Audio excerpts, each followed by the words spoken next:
I couldn't have made it this far without you, Torgal.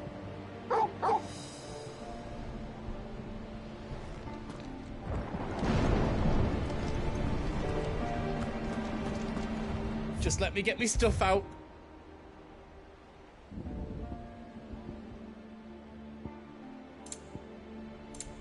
Is all done then? No. You see, Clive, and We fought long and hard for this moment. Sid's dream, our dream, is within our grasp. we need only endure this final trial, and we shall. Together.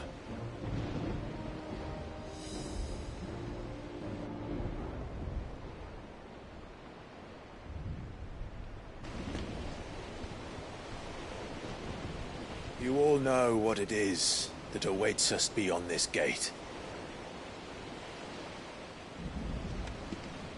And we shall face it together. Aye.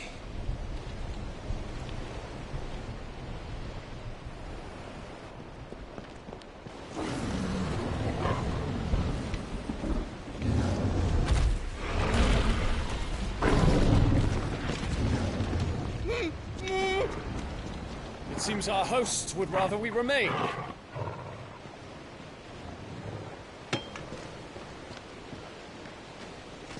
I will stay them. We will stay them. Go! Just don't keep us waiting. Thank you.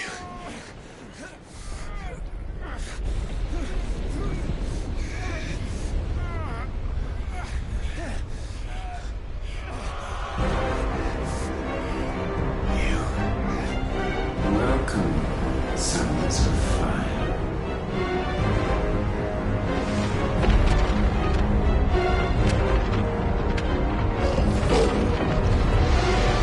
No! No!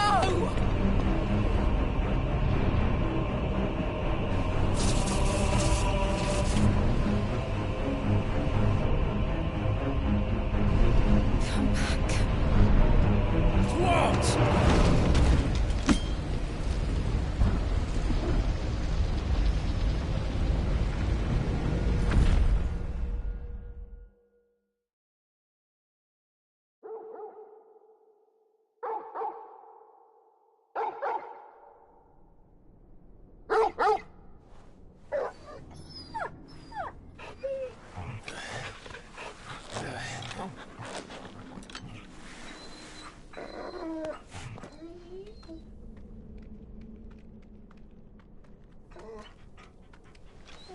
Joshua! Joshua! Wake up! Clive, is that you?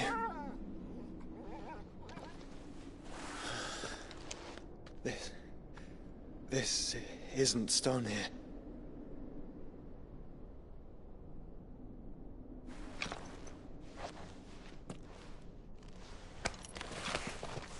Welcome to our darkness.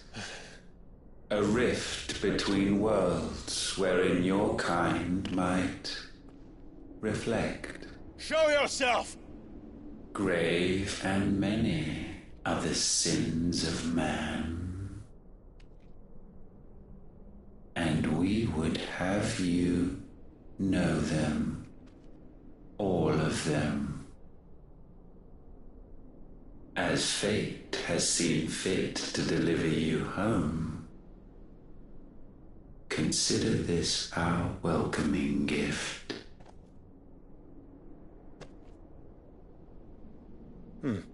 It would seem we are trapped.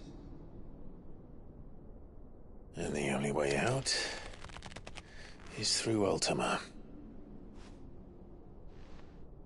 We find him, and we leave.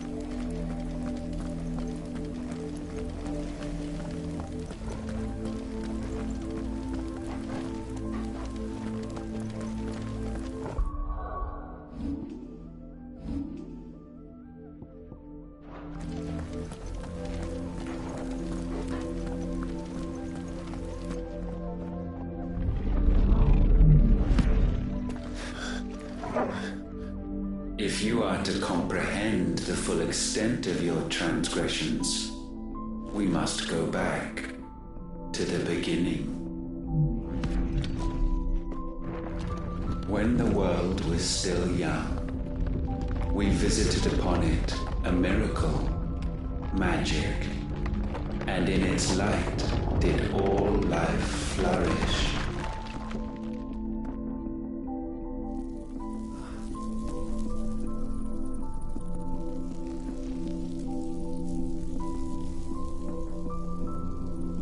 Yet the price for this boon would prove heavy. A pall descended upon the land, painting the horizon black as night. Though we labored to forestall its spread, in this one endeavor we stood powerless. And so we fled, that we might endure, that we might discover a means of salvation.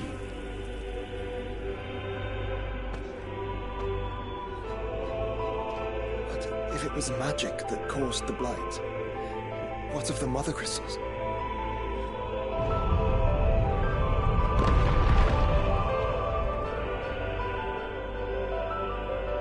I expect he'll tell us soon enough.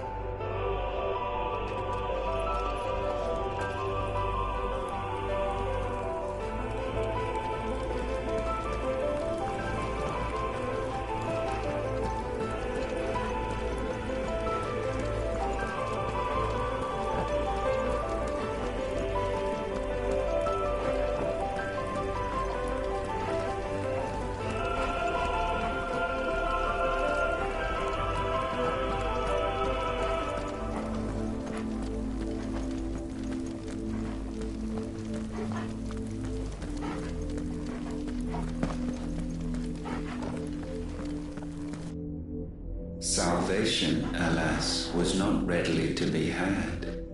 First, we would require a land unvisited by the stain of corruption.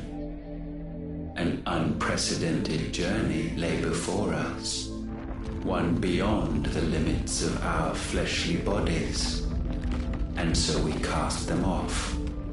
Thus stripped to our very spirit did we find our new paradise. A land as pure as driven snow, Valisthea. There would the true work begin, for the black crept yet behind us. And soon did we arrive at a solution, the illness having spread to every organ. There was but one escape from this fate, to start afresh. With a new world. The one for which Barnabas labored. A paradise free from the blight where his God awaits. And where, if we only forfeit our wills and abandon everything we hold dear, humanity can join him. So, Ultima would have us follow in the footsteps of the king. And follow we shall. For now.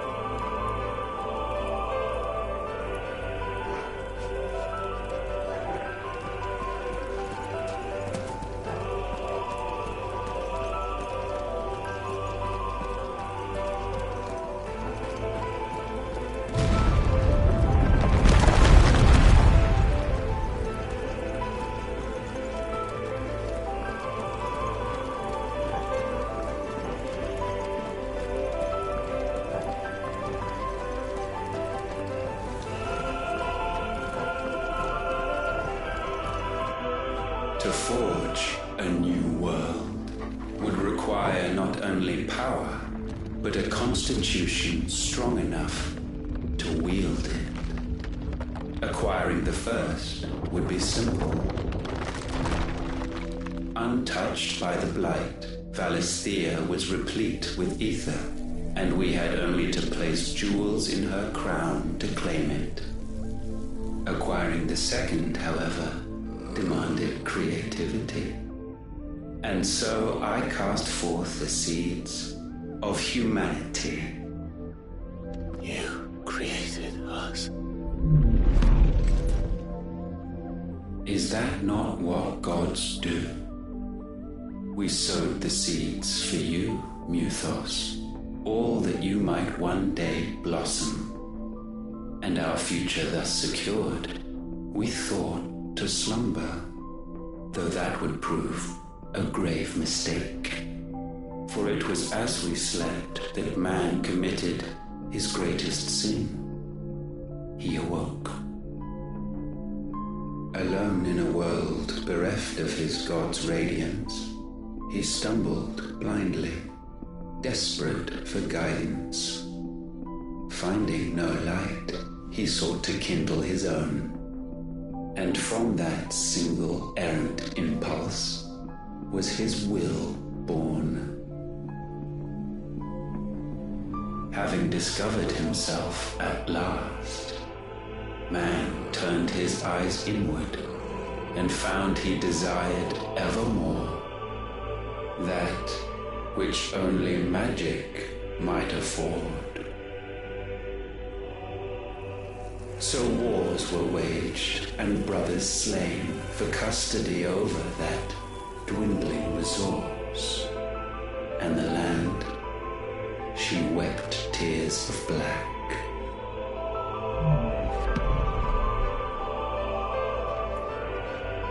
He would condemn us for this. Surely he cannot be so blind to his own hypocrisy. Not blind, just unwilling to admit the truth. But we're one and the same.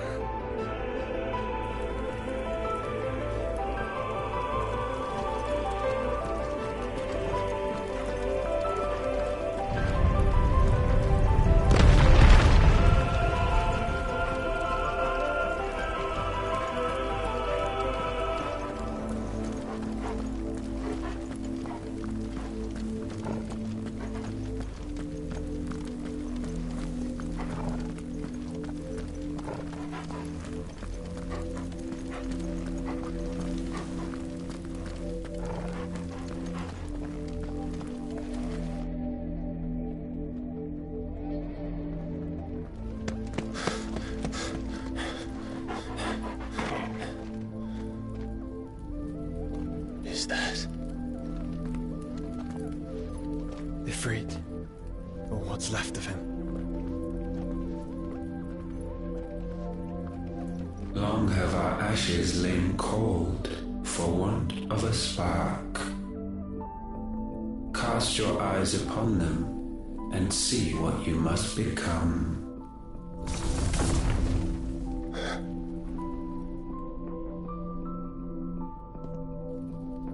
Valisthea cannot endure a second claim upon her being.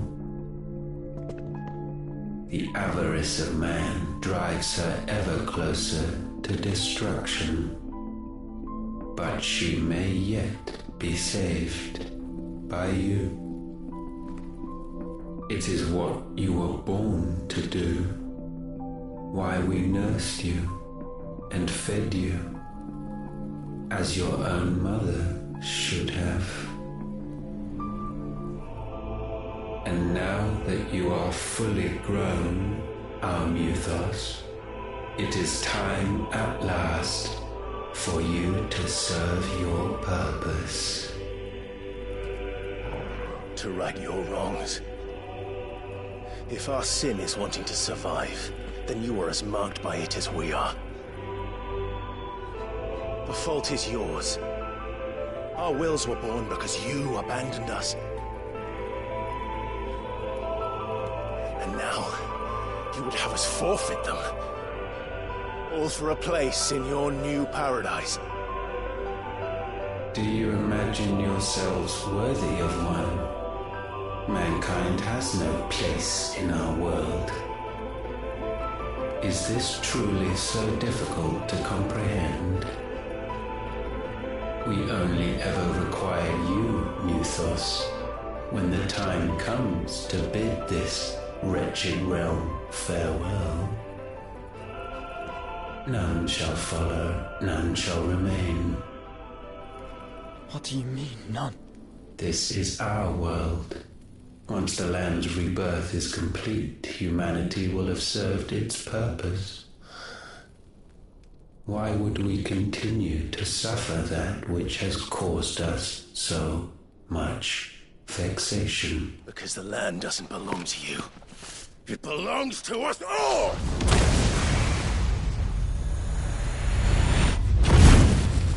What? That is where you are mistaken. You own nothing but your precious will.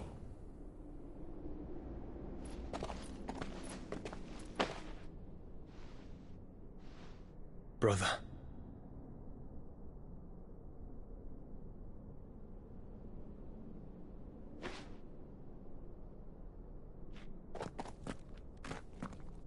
I can't do this alone. And you don't have to. I grow weary of your dissent. Now you must learn that this master will not tolerate disobedience.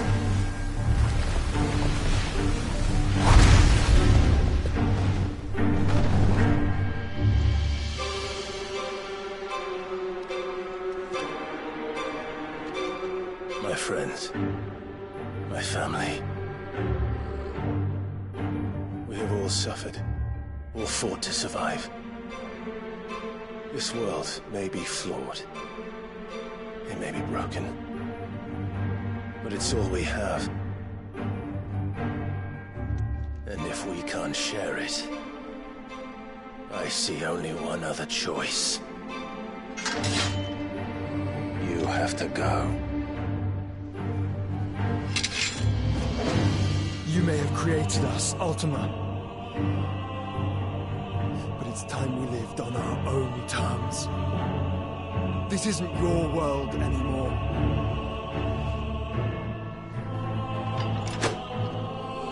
It's ours. Bow down, offenders, hearts disdained.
foul attaint may not be sublimed through gainstanding.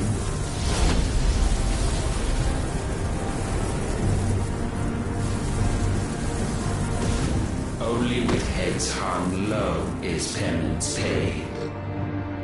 O wretched mortals incapable even of contrition, in fitting season shall we reap our harvest.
Gifted this chance, and still you would raise your hand against the Lord.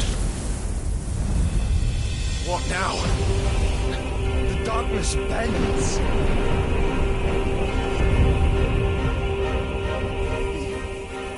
He means to end us. It wouldn't be the first time.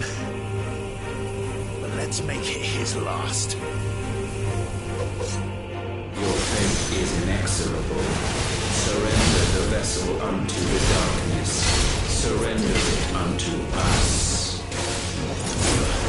Kneel for us.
countless generations have we awaited this moment.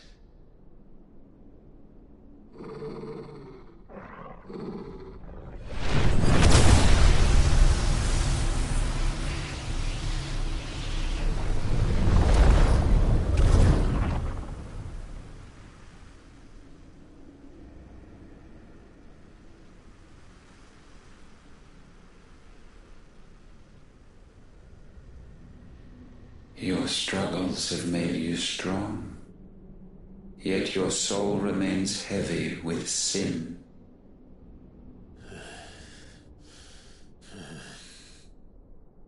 Absolution is nigh. Repent, and all shall be forgiven.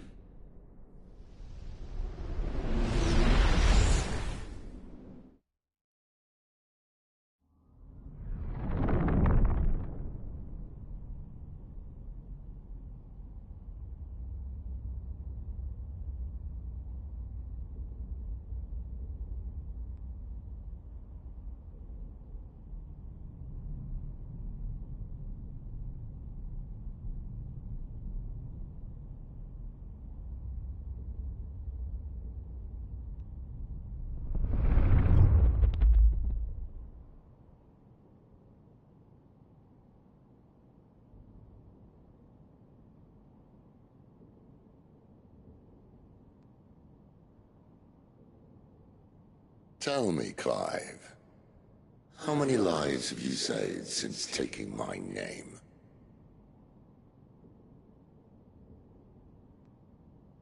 Fewer than we have ruined. Wherever we go, we leave a sea of tears in our wake. These are the wages of your will, son. What good are our choices when all they ever bring, all they will ever bring, is death? There's no atoning, Clive. No matter how hard you try. So why not leave it all behind? Leave it all behind.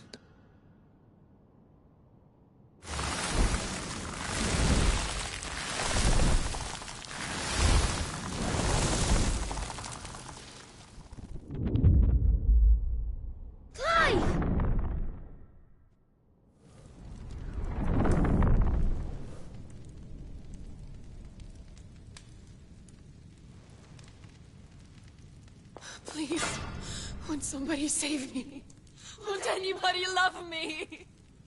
I yearn, yet still she is not mine. Have I not given enough? From will is born desire, and it is this which consumes you, rendering you incomplete. Do you not see how the world bends and warps under the weight of your hungering hearts?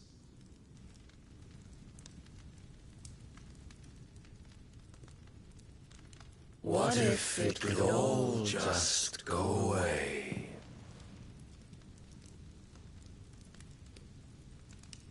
Just go away.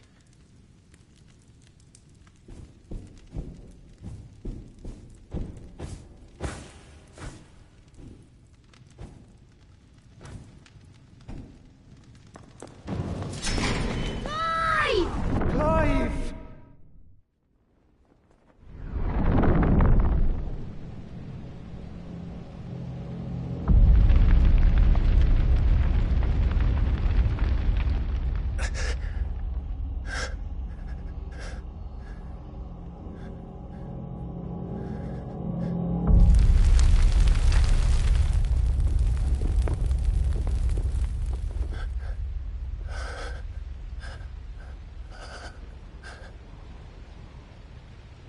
None of this is real. Wake up.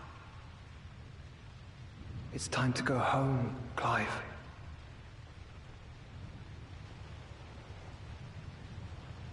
Clive. That's right. You're my brother. Brother.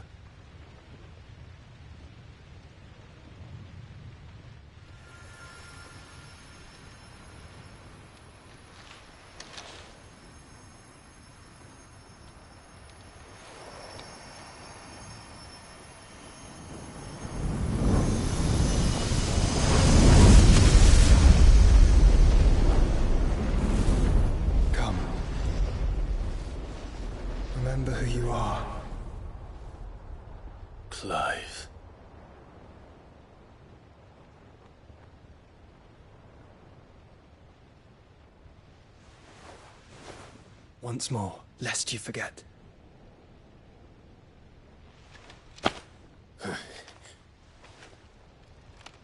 My name is Clive. Clive Rossfield. Look.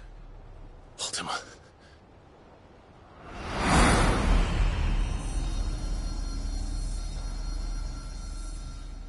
Even here, the light of the vessel's will cannot be quenched.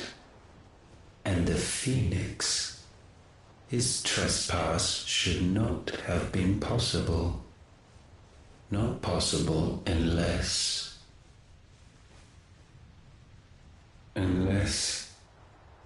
he has been with Mythos all along.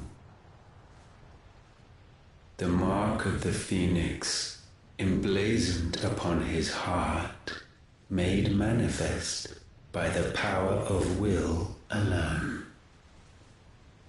The power of creation. Can it be? Are their wills truly so potent? Are you still talking?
Damn it, Clive. Wake up.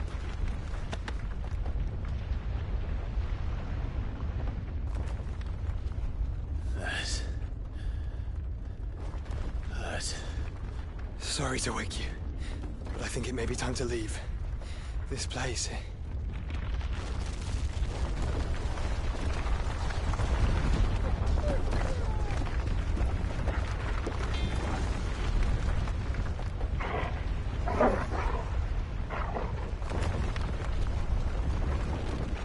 Once again, does my creation stray from the path laid before it? Steeped in conceit, you fancy yourself a god. You embrace Logos. But we will put an end to this hubris. What are you talking about?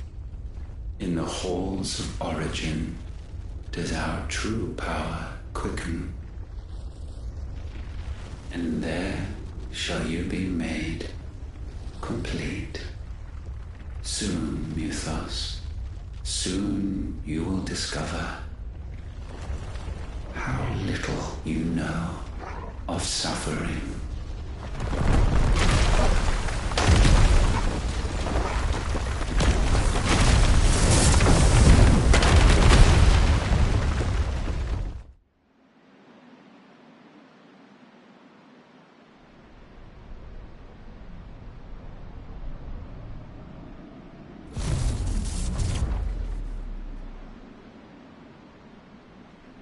And so the crystals are no more, yet in their silence a new song rings. Its chorus building, a crescendo as it enters its final movement, stirring those long aslumber to waking, and back to their origin.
Bloody crystal's cracked.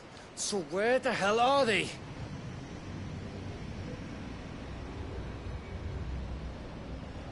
Oh, fuck me.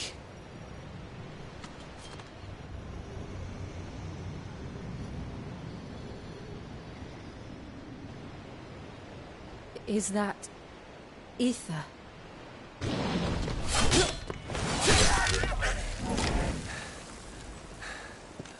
What in good Grieger's name is going on? This is wrong.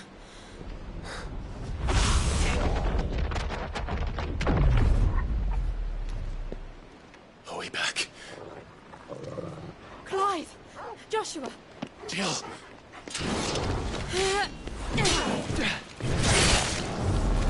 Is everyone all right? We're fine. What happened? Too much to explain here. Mate! We're leaving! Now! Everyone, fall back to the ship!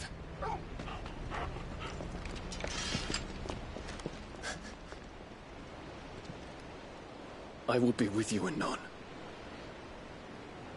Thank you.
I need to tell everyone what happened at Drake's Spine. And I'm going to need Otto's help.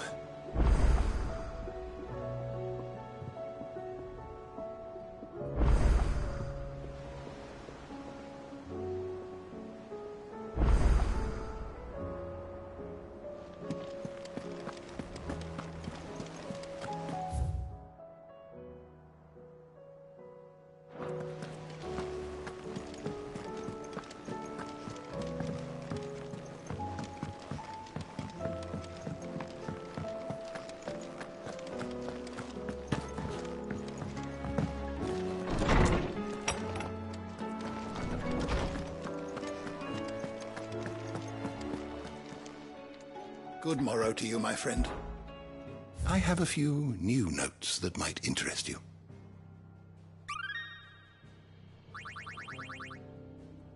If you have a question for me, I should be happy to answer it.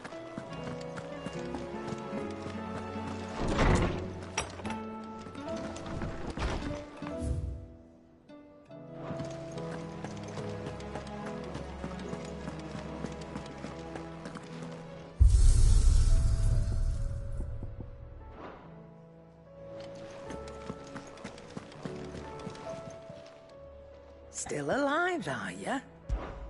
If you're gonna buy something, be quick about it. It'd better all be here.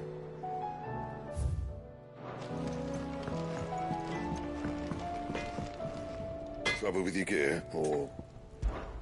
So, what it be?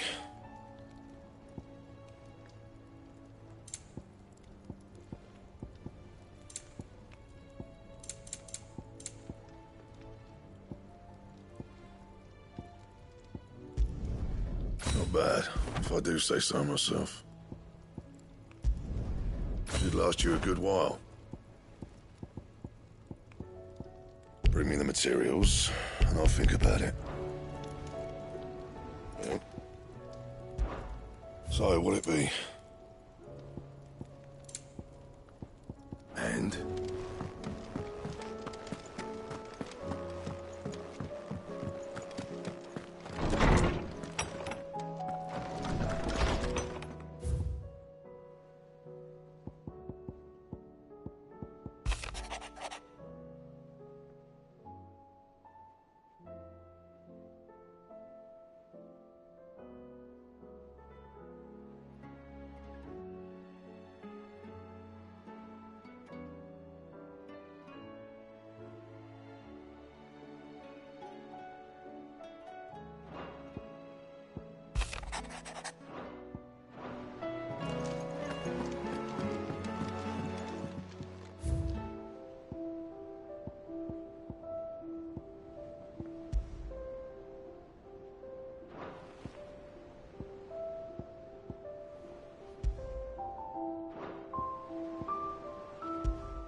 There's something about it. I feel like it's... Clive. What is it that you wish to learn? Very good.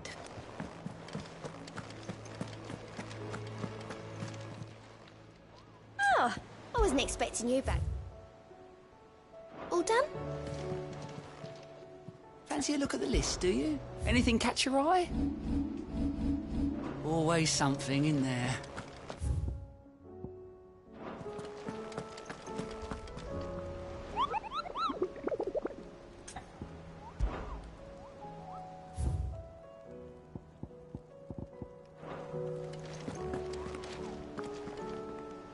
Still alive, I see.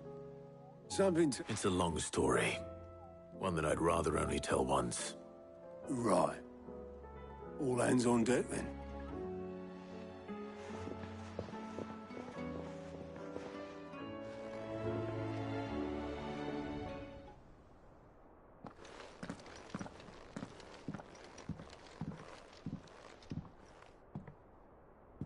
Is this everyone?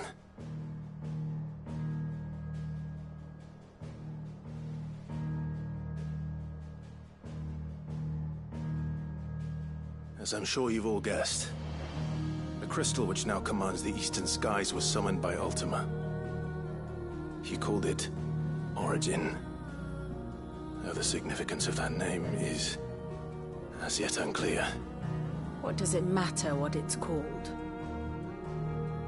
Its emergence tore Twinside asunder, and wiped my homeland from the map.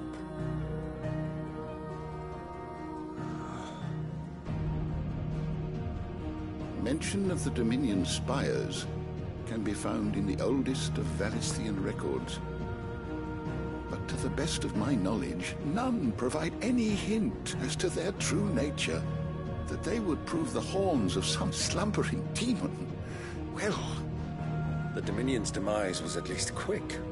Elsewhere, the Republican army cannot hope to contain the chaos engulfing Randalar. Canva is in flames, and the Empire. Our allies are crying out for answers.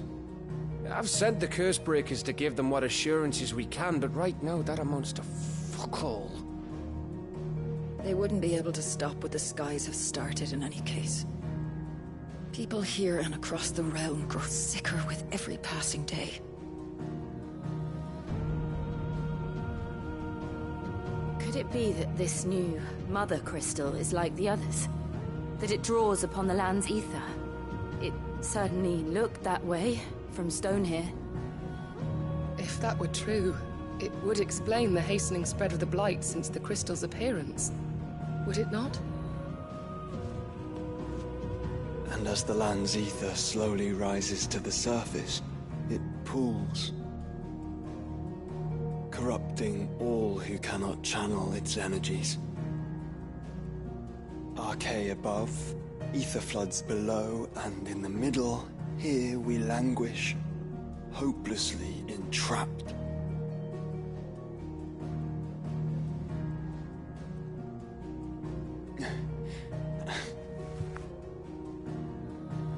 It's all right.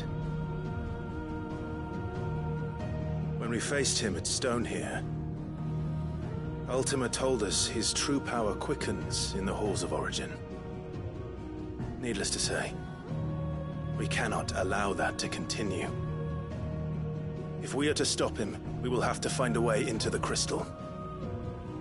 How are we gonna manage that then? It's up in the sky. And fast as she is, the Enterprise can't fly.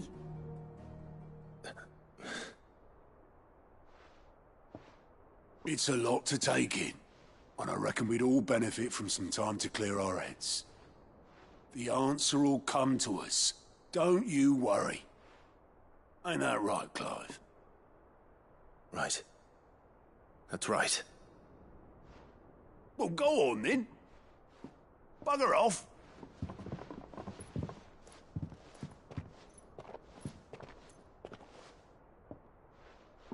Same goes for you, Clive. You won't solve anything like this. Trust me. Go and get some fresh air, eh? Thank you.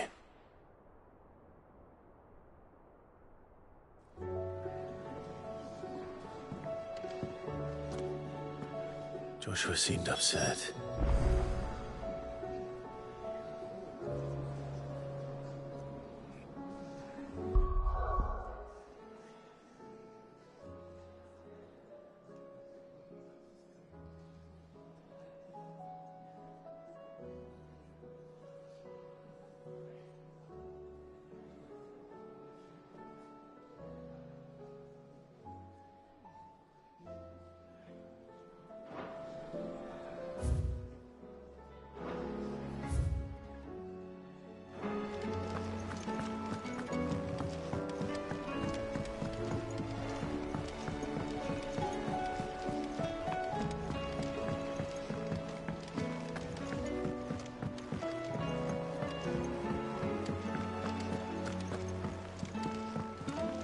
Back again?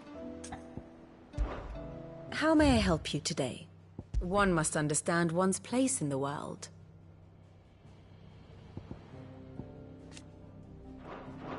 Very good.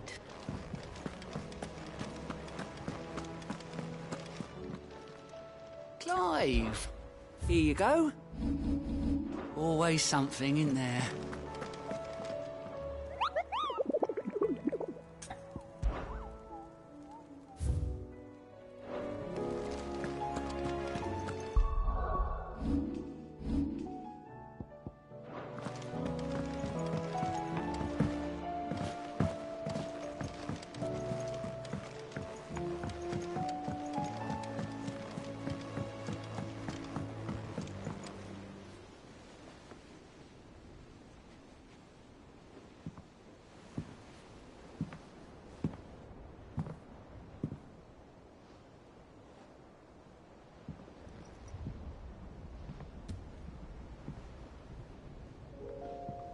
Ultima may have created us, but he doesn't make us who we are. Only we can do that. And if he would have us fight for our survival, so be it. It's what we've been doing all along. Much like Ultima himself, it would seem. His new world being naught but a means to survive. And so, we must contend to decide which of us shall inherit the land.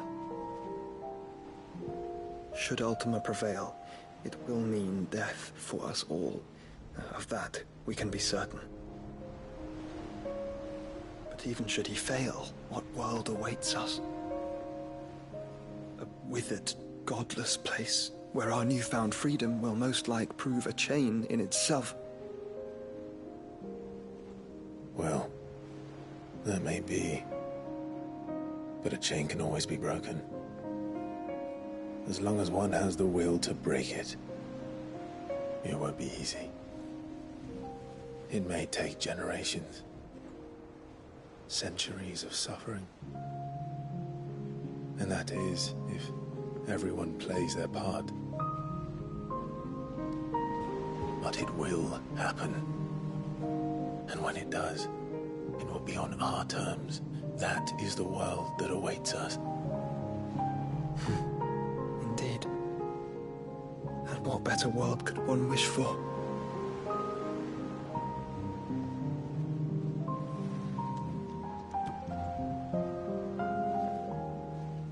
But first, we have to reach that crystal.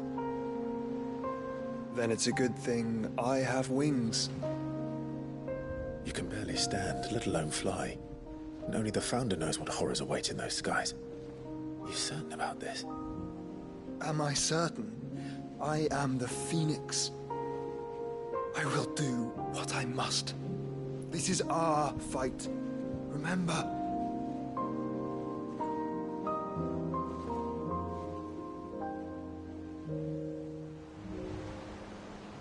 All right. I yield. But only what you must, yes? I'm still your swan shield. That you are. And what of my wings? Lest you forget, you go to stand against a god. I would not have you succumb to fatigue before the fight begins. Ifrit, your brother mentioned that some few of the dominants who had lost their power to you were still able to prime. Is that true? It is.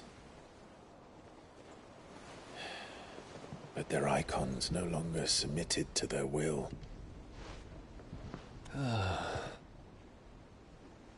Then mine will have to be stronger. That you both might save your strength for the battle to come. You don't have to do this. If you do, there's a chance you might lose all you have left. And what have I but regret? My life ended in the Dominion. I fear death no more. Besides, I would have words with Ultima. He has much to answer for.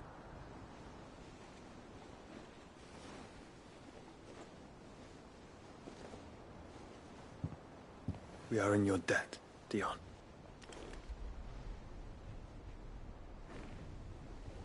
We can speak of debts when this is over.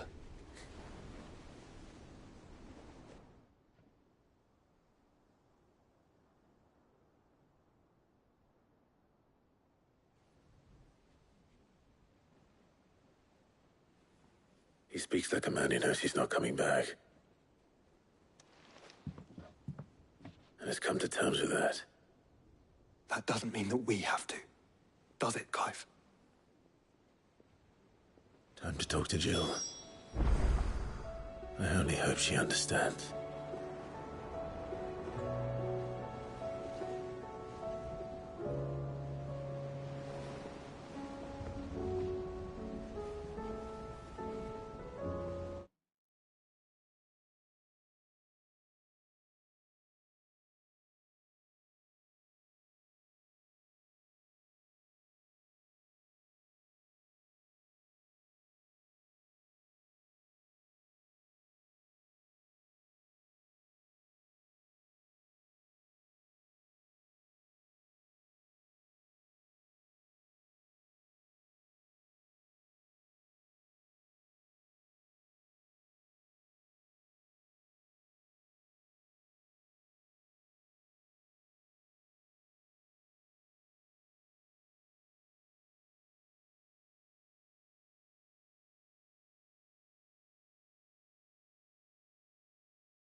come to wish on a star. That might not be such a bad idea. This is it, Jill. You know what I have to do. Why I have to do it.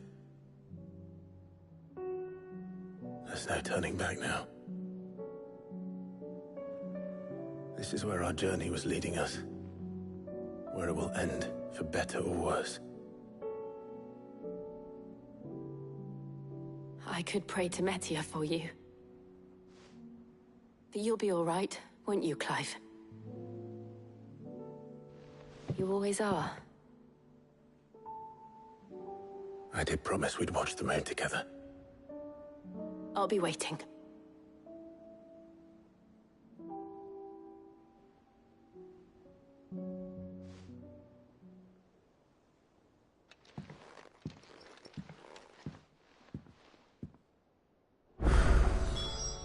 It's almost time.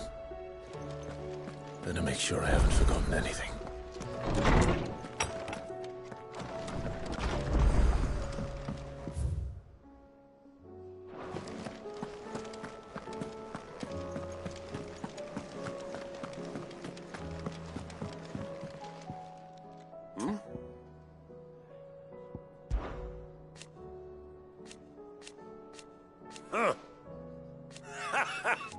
Thank you, Uncle.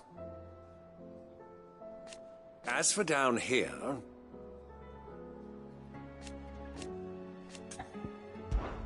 Clive, my boy! Rutherford informs me that we owe you our thanks.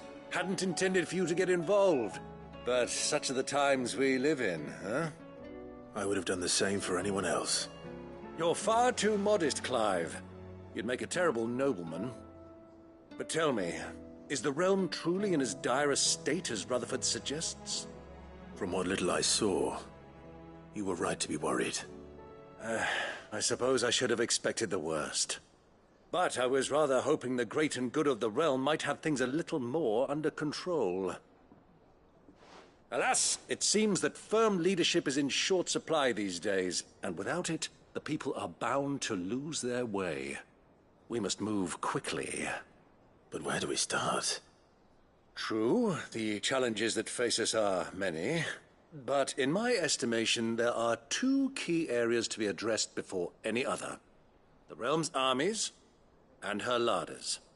As you've seen firsthand, it's every man and woman for themselves out there. Certain cities have banded together to try and maintain some semblance of order, yes? But such cases are few and far between. And yet, the only remedy for the chaos that faces us is unity. A unity that transcends even the borders laid down by our ancestors. In short, if Storm does not stand together, she will fall apart. But how would one even begin to unite the realm?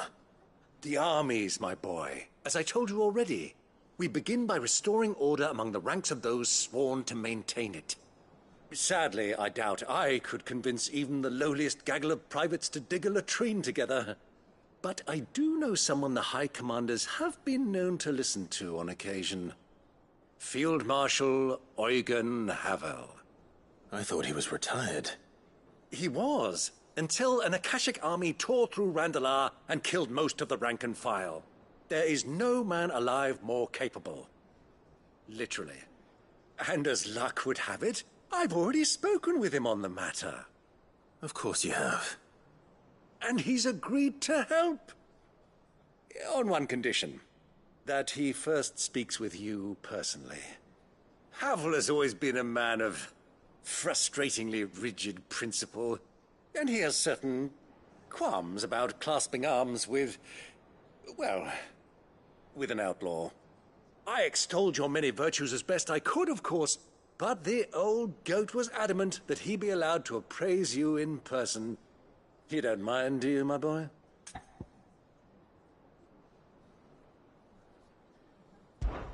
Of course not. As long as chaos reigns, we will never build a better world. I'll do whatever it takes. And if the Field Marshal wishes to speak with me in person, then so be it. That's the spirit. I'll leave for Randalar at once. Would you send a Stolas? Of course. Rutherford is already in the Dalmekian capital. I'll have him tell Havel to expect you forthwith. Excellent. Thank you, Uncle. No, thank you, Clive.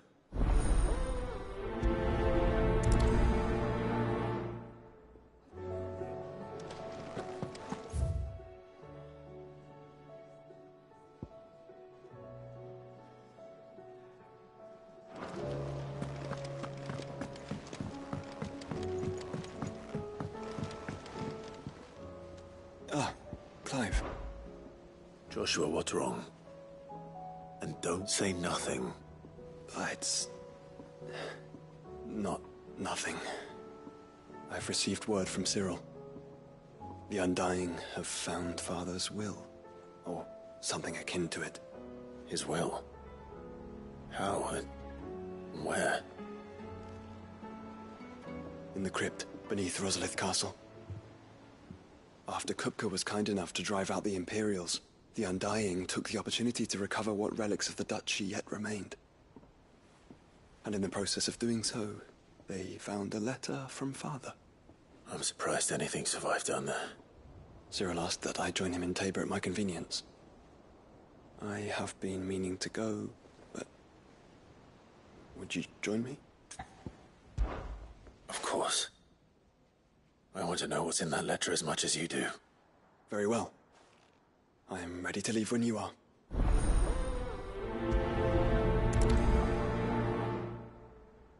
Back to Tabor, then. Not to be reunited with Yote this time, but with Father. Back to Tabor, then. Not to be reunited with Yote this time.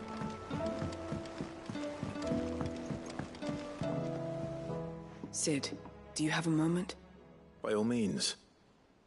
It's my old master. Seems there's no escaping her. She found some way to send me a letter. And something else. Records from a Waluda prison. Seems they were keeping a lot of bearers there. How did she come by such a thing? Finding bearers always was her strong point. And it seems the cells of Balmung Dark are full of them. Foreign captives, the masterless. Bearers no one would miss.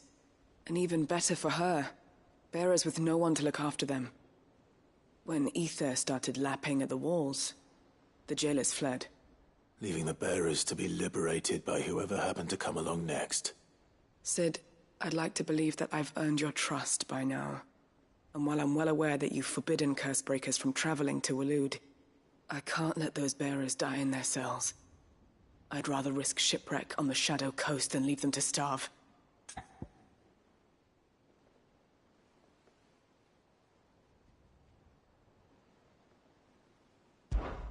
We'll be needing the Enterprise if we're going to navigate the Narrow. Does that mean... I'm making an exception, but we travel together. And we stay no longer than we have to. Ash is an inhospitable place at the best of times. We save as many as we can, and we leave. Thank you, Sid. There was a name in the prison register. A name from my past. Chadwick. Another of my former master's protégés. A gifted soldier, and the closest thing I had to family. The thought of him held captive in that place. He must be very important to you. He was. Is. Then we find him. The entrance to the prison lies in the shadow of Ravenwit Walls, just beyond the portcullis. We should head there as quickly as we can. I only pray there are still bearers alive to save. As do I, Doris.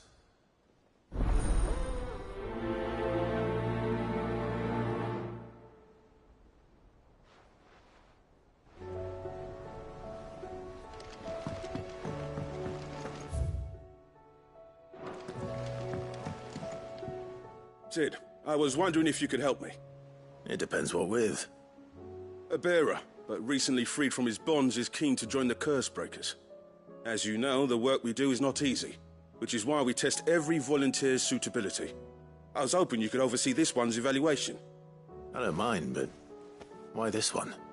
Because he wants to be a scout.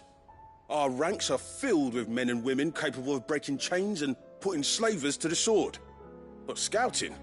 We're few with the nose for that, which is why we still rely so heavily on Gav.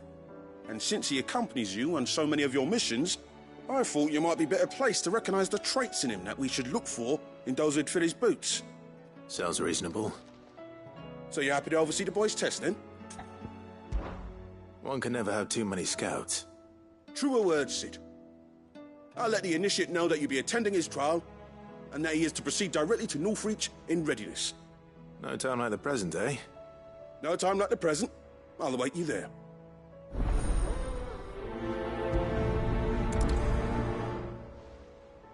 Northreach.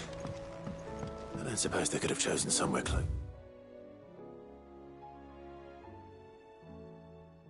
Sir. Twinside's hundreds of leagues away. That'd mean the crystal... How are you doing? Here you go.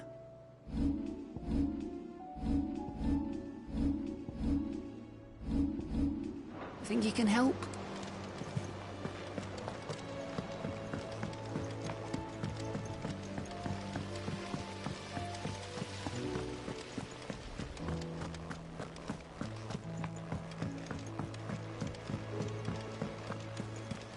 What do you think happened to Miss Mc...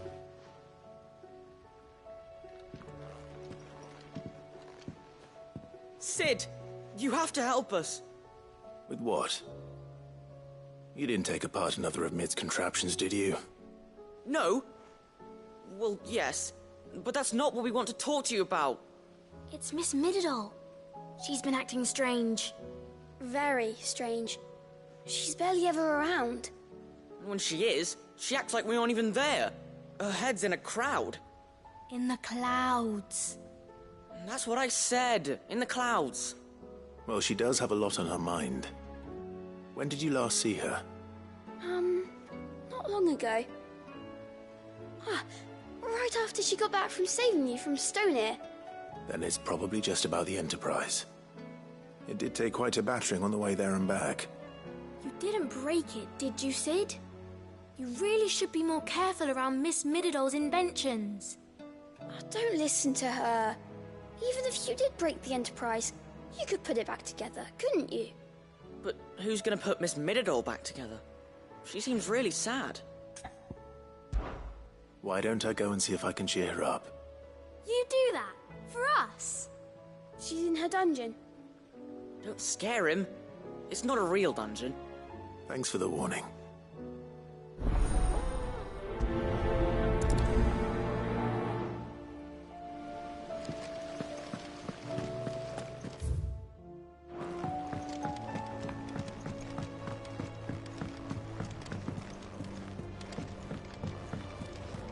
Miss Shirley says your books made quite an impression on the children. You've inspired them all to become writers themselves. Is that so?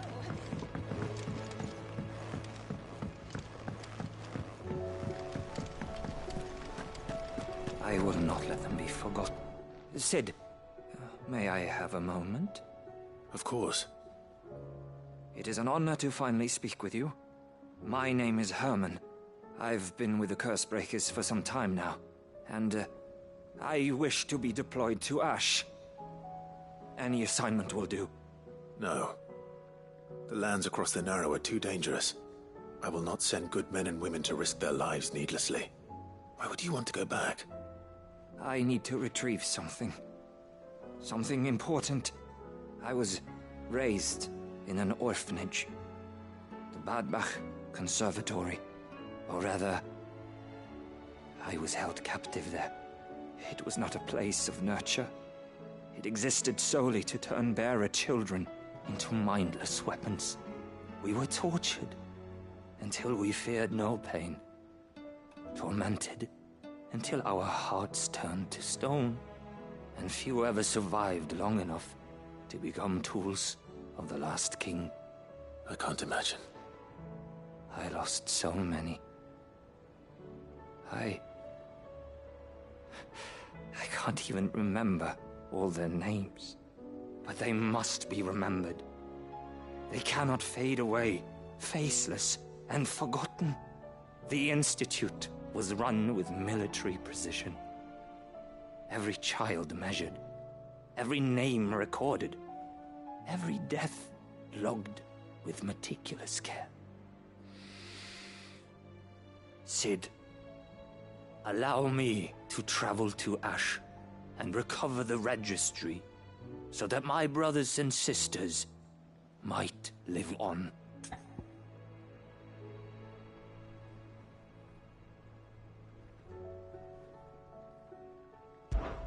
You are a good friend, Herman. But the fact remains that Ash is simply too dangerous. Cid, please. Even should it cost me my life. Too dangerous for you, Herman. But not for me. I'll go to Bad Bach and find the registry. You will? I won't let you risk your life. I don't know how to thank you. You can start by telling me where I'll find this orphanage. Vida Grace. Hidden in a forest, overlooking the plains. All right. I'll see what I can find there. May the mothers guide you.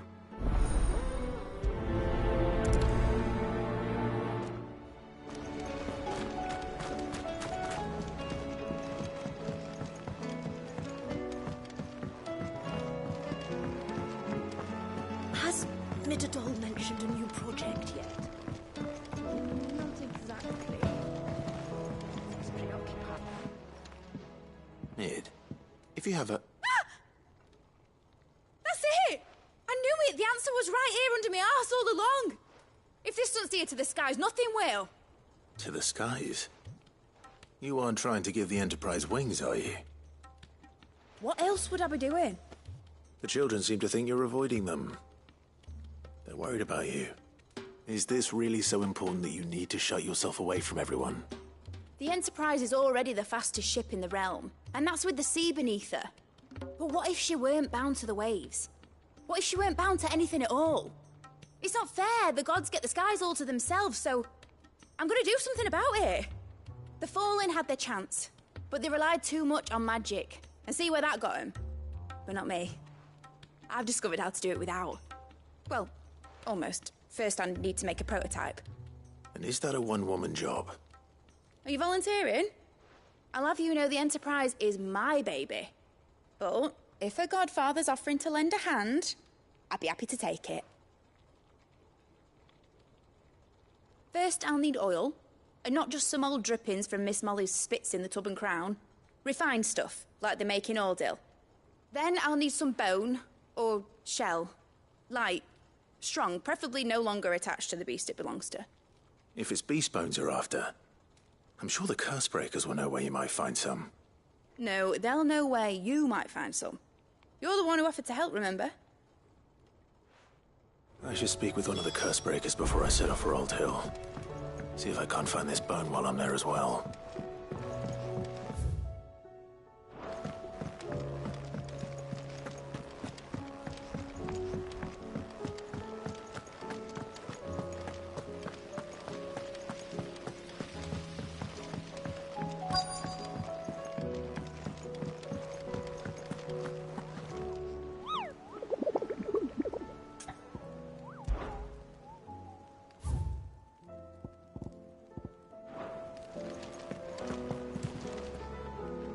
All right, Cid.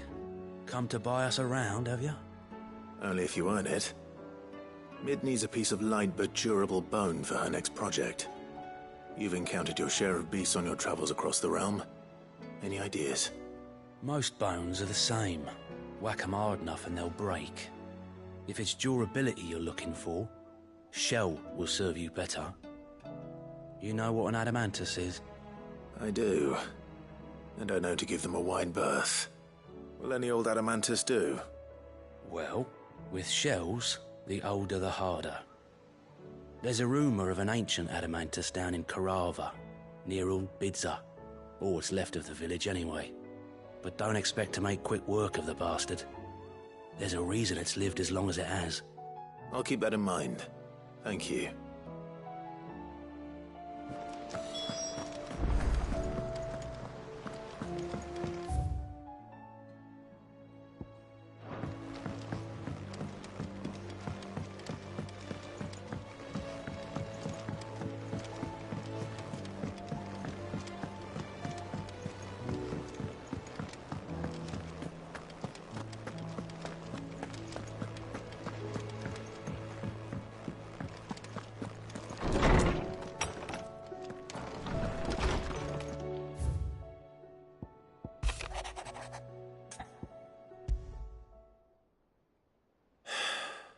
What is it this time, Torgal?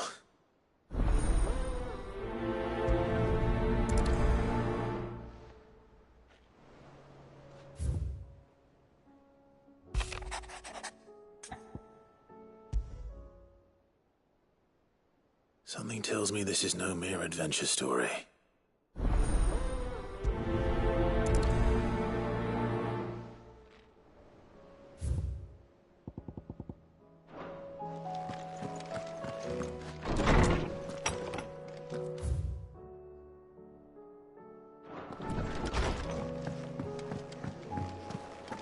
First the skies, then the crystal.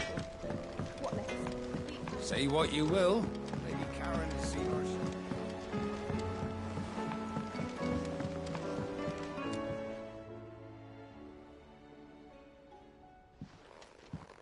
Pining for something, boy.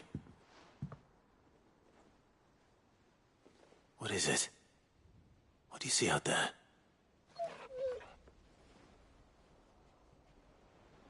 I never did ask where you got that anklet of yours. From Sid, that's why. On the day he brought him home. That long ago? And you're only thinking to ask this now? Sid saw that the pup had a habit of gnawing on his leg, since you ask. Clap that there iron on him to keep him from doing it. What was wrong, boy? Heartache, like as not. Must have been hard on the poor whelp losing his loving masters at such a young age. Doubly hard in being a frost wolf, torn away from his icons and all. Sid would always tell him, you want that iron gone, you find what it is you're looking for. I reckon what he was looking for was you. I'm sorry, Torgal. Sorry for making you wait so long. Let's get that thing off you.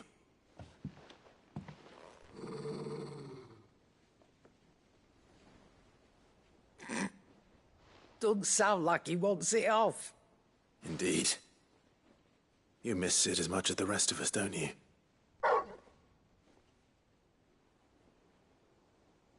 You want me to go with you somewhere?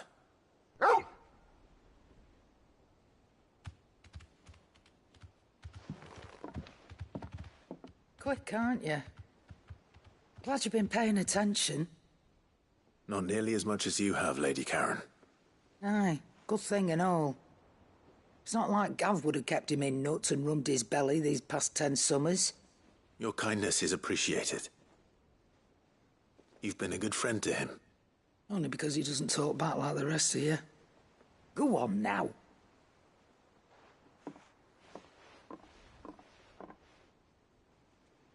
Where to then, Torgal?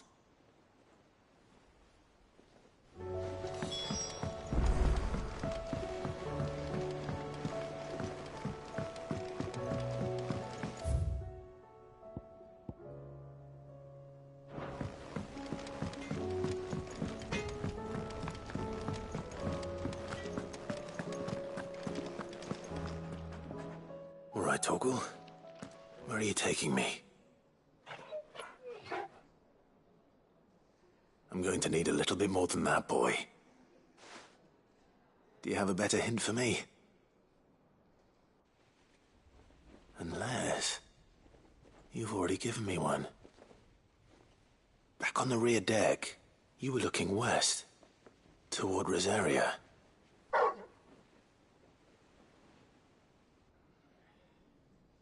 Why don't we try the rookery?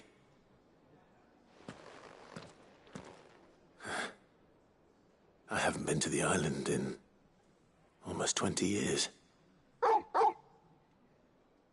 To Port Isolde, then. Fingers crossed the old mooring is still there.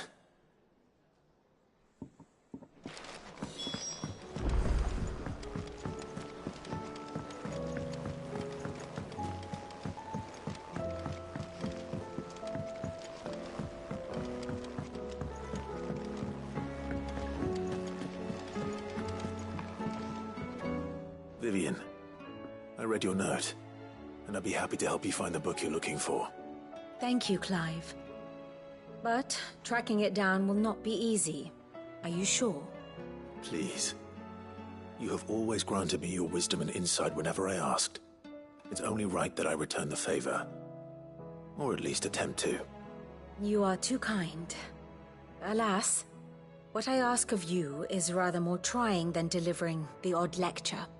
I spoke with Harpocrates to see if he had any inkling as to where another copy might be found, but... But perhaps it is best that you hear the details from him. If you say so. Forgive me, Clive, for asking this of you. But this book, it set me on the path to becoming who I am today. Its importance cannot be overstated.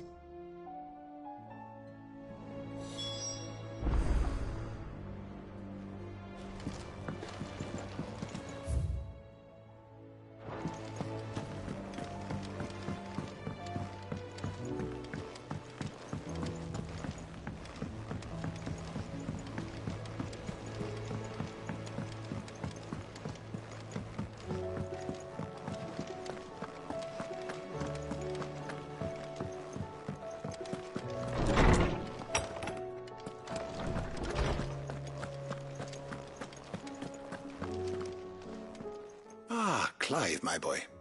What a pleasure it is to see you. Harpocrates. There's something I need to ask you.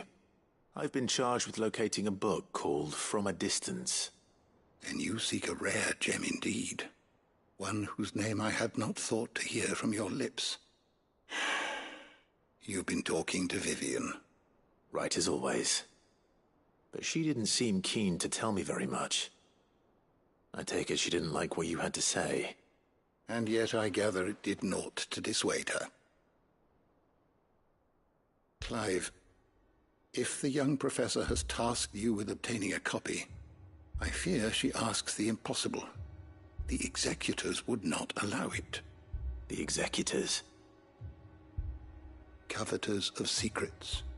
A clandestine organization committed to the collection and intenebration of forbidden texts and technologies. One such text being the tome Vivian seeks, chronicling as it does the true history of the enslavement of bearers. A tale which could overturn the established order were it ever to become widely known. Or, so rumor has it. I've never actually read the thing, or even set eyes on it for that matter. How is it that I haven't heard of this organization? Why, secrecy is the executor's watchword.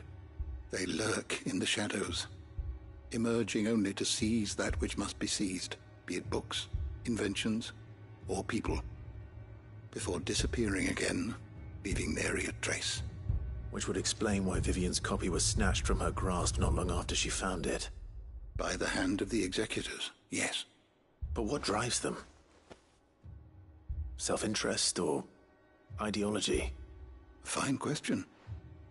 Sadly, all that is known of the executors can be recounted in a single breath.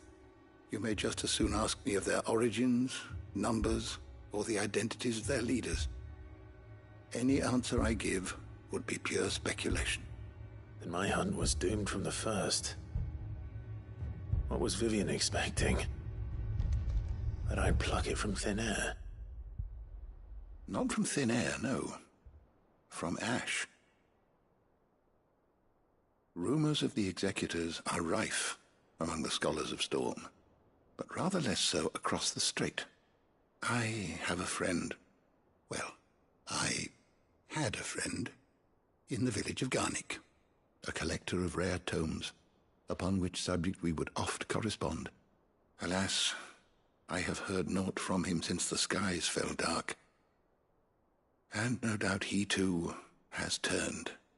But, though he did not mention it by name, it is possible that a surviving copy of From a Distance yet rests upon one of his many shelves, quietly awaiting discovery. If you were, by some chance, able to save even a single book from the poor man's library, I know his soul would rest easier. Very well. When I next find myself in Waloed, I'll be sure to pay Garnick a visit.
It's still here.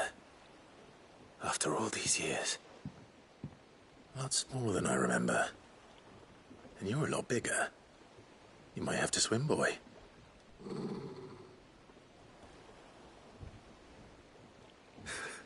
I wasn't being serious. You two go on without me. I doubt that boat will hold a third.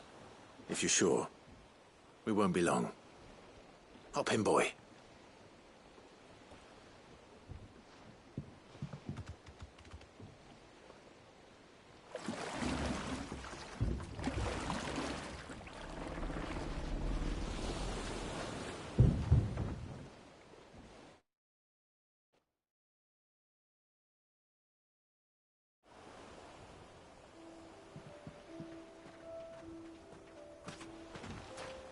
This place hasn't changed at all.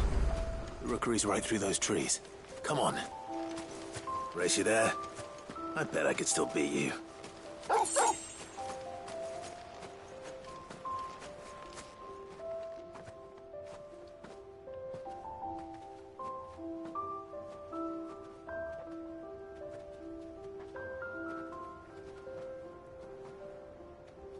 Here we are. This was our hideaway. Wasn't it, Torgal?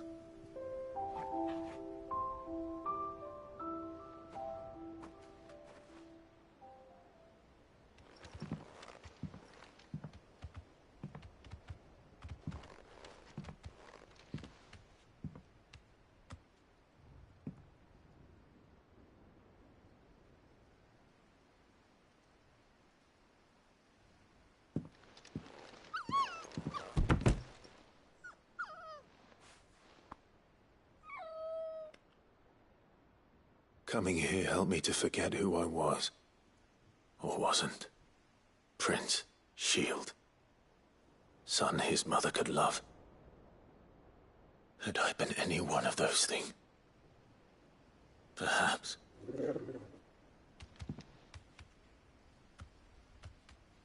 What is it, boy?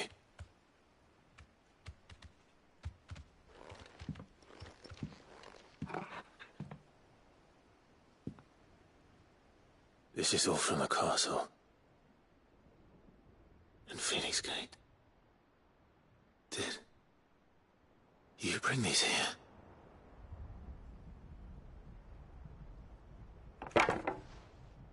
My sparring sword.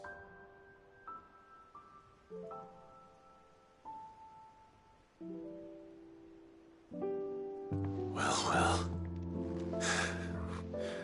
You never stopped looking for me, did you, boy?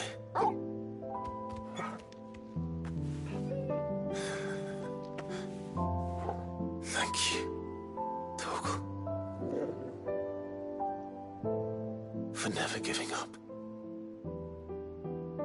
For never forgetting.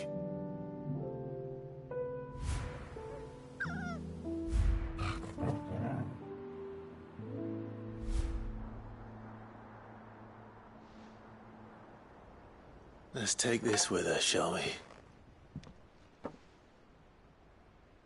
So I don't forget either.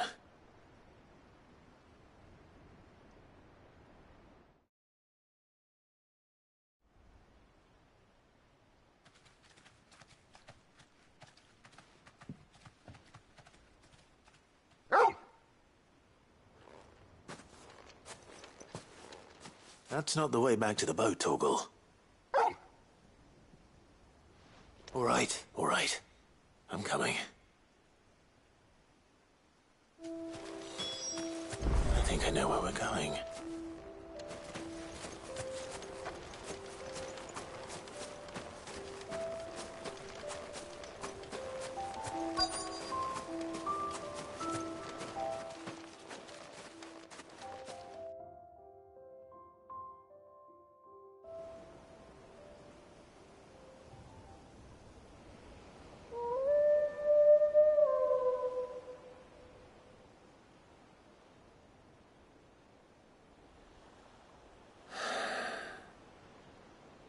People always talk about the importance of putting the past behind you. But without it, we wouldn't be who we are today. And we certainly couldn't steer our way to a better tomorrow. Come on, Torgal. Let's go home.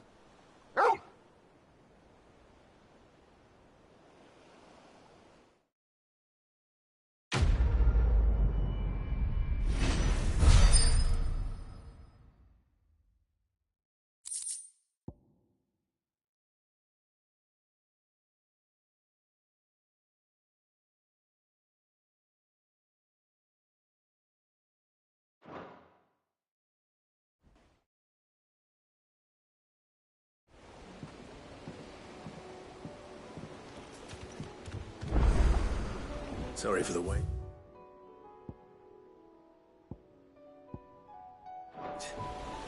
We're ready.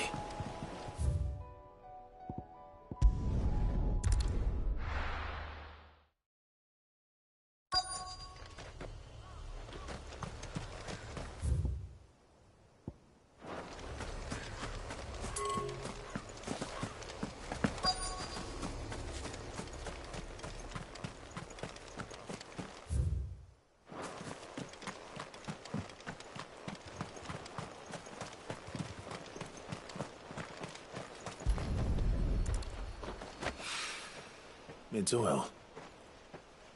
After what happened here, it's a miracle there was any left at all.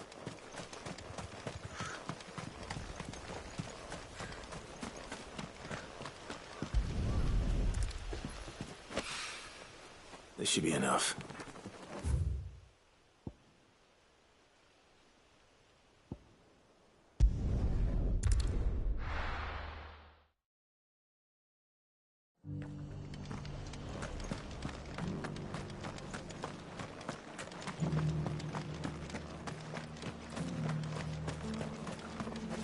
Anything catch your eye?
Take care out there, eh?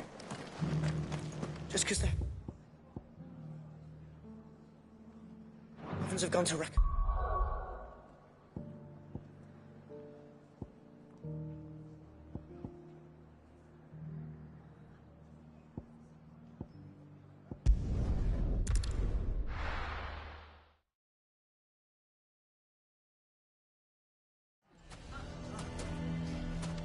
Why the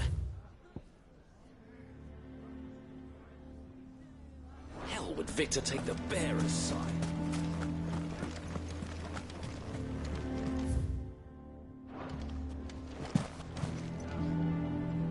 Here to help me pack? Thanks, but I'll be traveling light. I'm almost finished already, in fact. You're really going to go through with this, then? I am. But before I go, there is one small issue I'd like your assistance with. Well, two, in fact. If it's within my power to help you, I will. It's the children. I refuse to let them share in my disgrace. And if I leave them here, they surely will. Our friendship would see them ostracized forever. But I can't take them with me either. I can think of only one place where they are certain to be safe, and provided for, and loved. The Hideaway.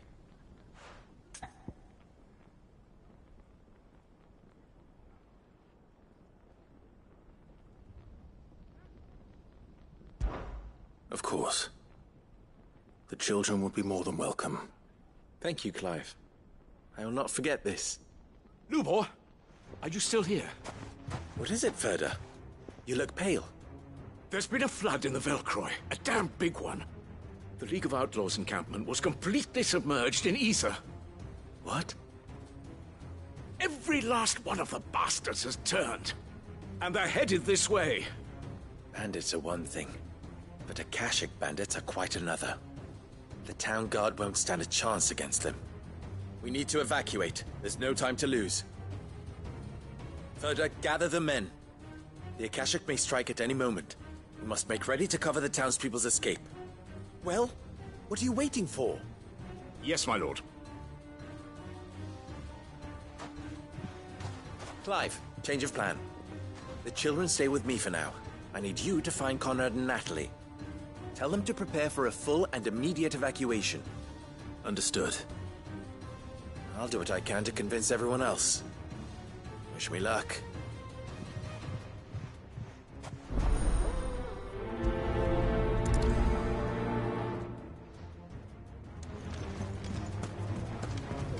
You have to listen to me. They're coming.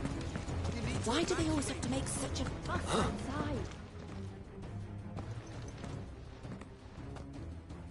Ah, it's you. What do you want, Lord Underhill? To pass on an important message. There's been an ether flood out in the Velcroy. The camp where the so-called League of Outlaws were gathering has been swallowed. They're no longer just bandits. They're Akashic now, and they could be here at any moment. You need to begin preparing for a full-scale evacuation right away. Oh, do we? And who was it who gave you this disturbing news, might I ask? Lubor, perhaps? The man spreading the same poison out in the square as we speak. You may believe his lies, my lord, but we know better. But why would he lie about something like this? Some twisted attempt at revenge, perhaps. If he had not been unmasked, he may well have been elected our leader. A great honor for one of his kind. One he might well feel aggrieved at having been denied. Lord Underhill, forgive me, but it has become all too evident where your sympathies lie. Lubor cannot be trusted, and neither, therefore, can you. You may not trust me, but for the sake of your people, ask yourselves if there is any chance that this is true. There isn't. You can be certain of that. Now be off with you. You're making a mistake. Come, Clive. If our words will not move them, then we must find another way to help save the town. You're right. Let's speak to Lord Ferda.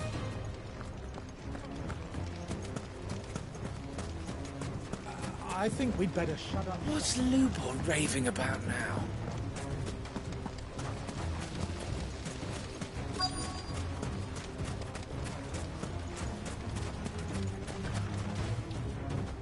Lord Ferda. Sid, what's wrong? I went to warn Conrad and Natalie about the Akashic, but they wouldn't listen. They've convinced themselves that nothing Lubor says can be trusted. The bloody fools. Which means the town guard can't be counted on for support. But I can. If there's anything I can do to help you defend Dalamil, you only have to ask. I appreciate it. Sid! Ferda! I've been looking for you everywhere. Victor? I thought you'd left. I couldn't abandon a friend in need. And Lubor is in need at this very moment. Come quickly.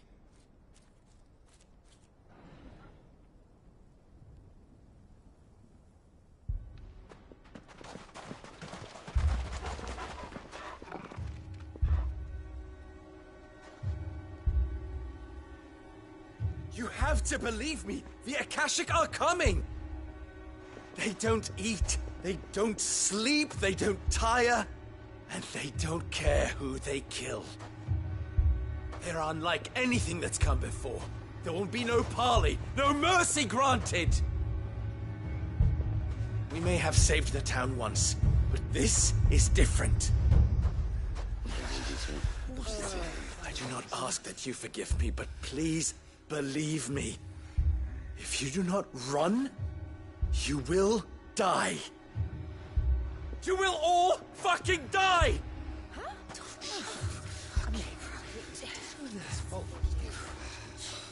You'd like that, wouldn't you, bearer?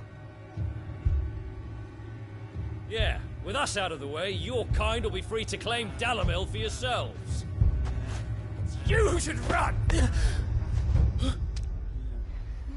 Run, bearer! Yeah, run! Run! Far, far away! Run! Just go on! Yeah. Yeah. Yes! Go! Come on, then. Go on! Go! Just go! Lubor. Wait. Someone's coming. Go. Come on! Stop! You're hurting him!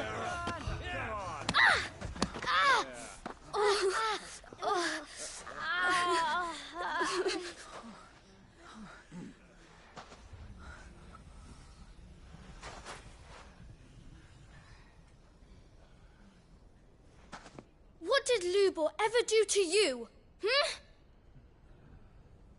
He solves all your stupid problems, and he keeps all of you safe.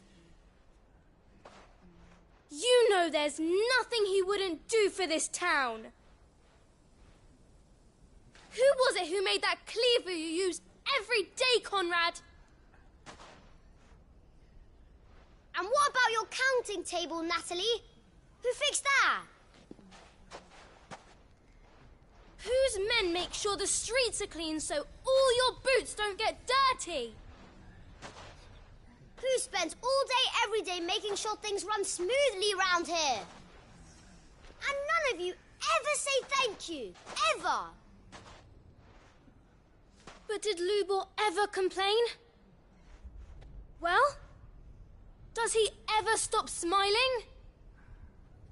He keeps this whole place going. And you act like it doesn't even exist.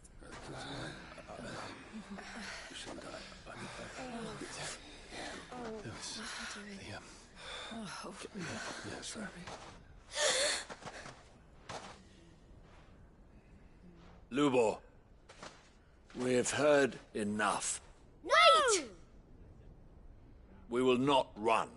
The town guard will not abandon the very place it is sworn to protect. And I will not give up for lost the stores that we labored so hard to fill.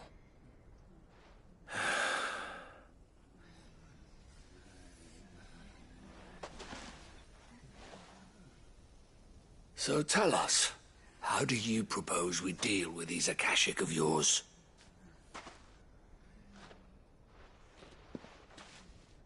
We won't run, but we will fight.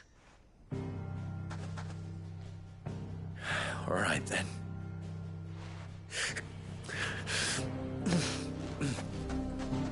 Fine.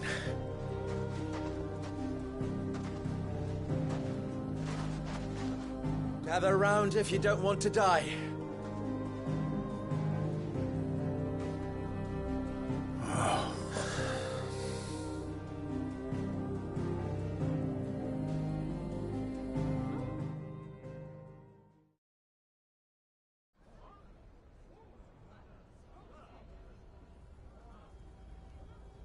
Allow me to explain the situation. The ether flood occurred near the village of Cheratina, deep in the Velcroy. The place had been abandoned for years, until the League of Outlaws decided to make it their base of operations. Now they're all turned, and if the scouts' reports are correct, heading in this direction. They are mindless monsters, driven only by hate and rage, and they are utterly unpredictable. With the bandits, we at least knew how and where they were likely to attack. When these creatures come, Dalamil will have the bitterest fight it has ever faced on its hands. The town guard will muster at the north gate. The rest of us will take the south. Both forces will provide men to serve as scouts and messengers, ready to spread word of the size and nature of the Akashic force as soon as it is spotted. And as soon as it has been, we will converge on its position and see that it is driven back from Dalamil at all costs. Conrad, can I count on the support of the town guard? Always. I leave the selection and coordination of the messengers in your hands, Victor. And the command of our men in yours, Ferda. If you would both be so kind. Consider it done. As you wish. Natalie, I would ask that you and your people have the townsfolk barricade themselves inside the bathhouse. And tell the merchant not to waste time securing anything beside the essentials. Preserving life is our one and only concern. As long as we survive, it doesn't matter what trinkets we might lose. Our riches can be regained.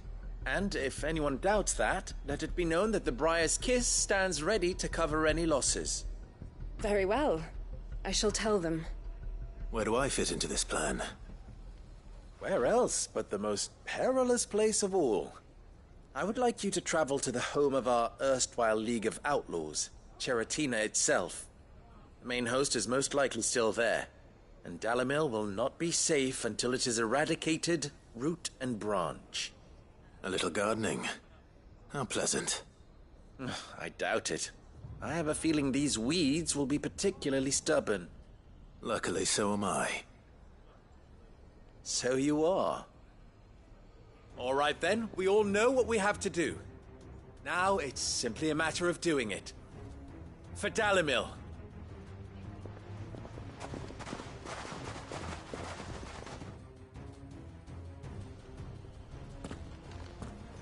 Looks like everyone's ready.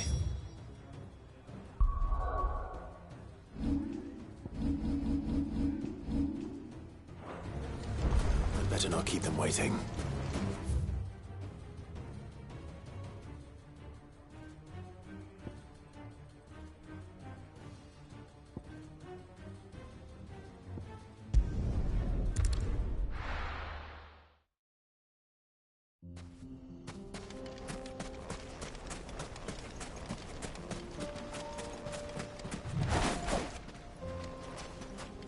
There it is.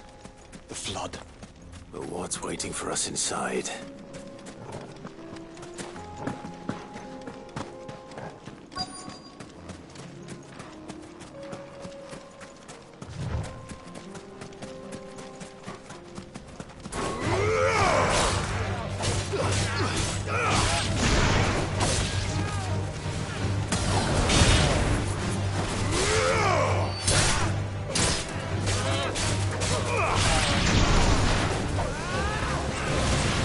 We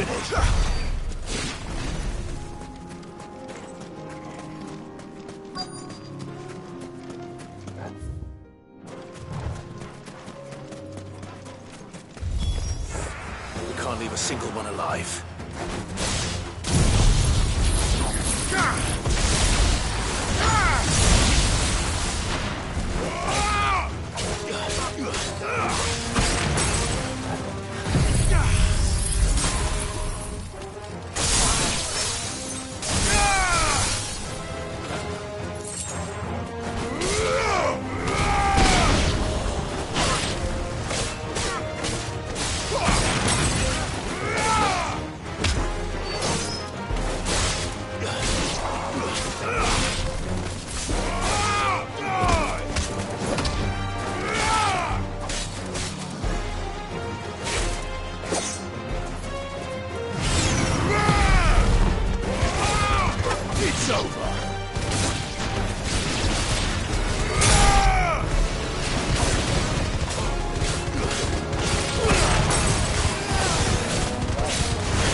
The League is disbanded. I should get back to Dalimil and see how the others fared.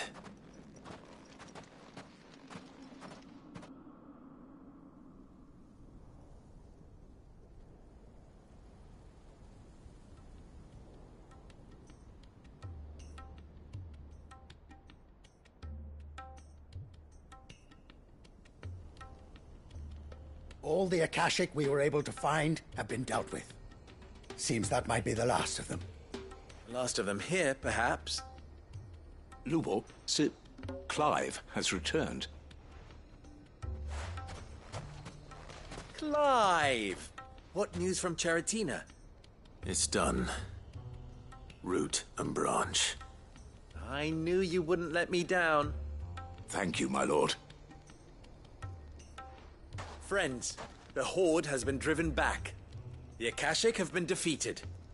And we need not fear the arrival of any more, thanks to Clive. Victory is ours. We bloody did it! We saved Dalimil. Lubor, allow me to apologize. After all you have done for this town, we should never have doubted you. But we did. And for that we are truly sorry. We only hope that you can forgive us. We need you, Lubor. Dalimil needs you. So, if you would still like to be considered for the position of mayor, you have our backing. You do remember that I'm a bearer, don't you? We do.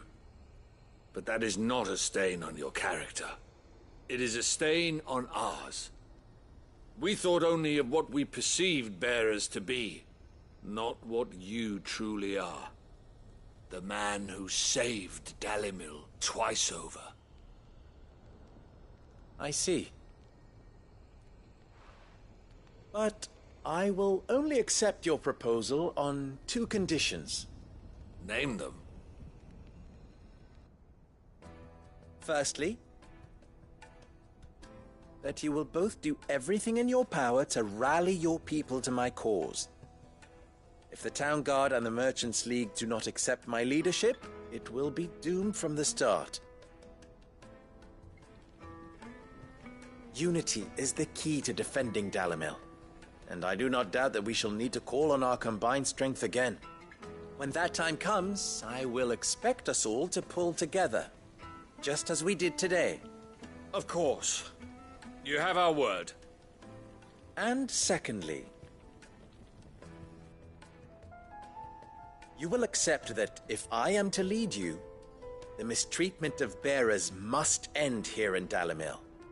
Any bearer within our walls shall be afforded the same rights as any other citizen. They will not be judged by what they are, but who they are.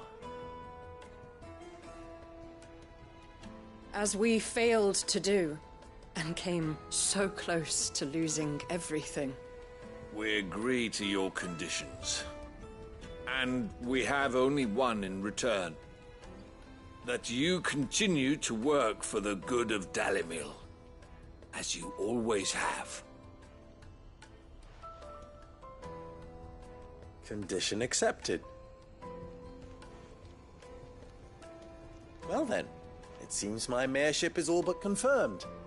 Do I get some sort of special hat?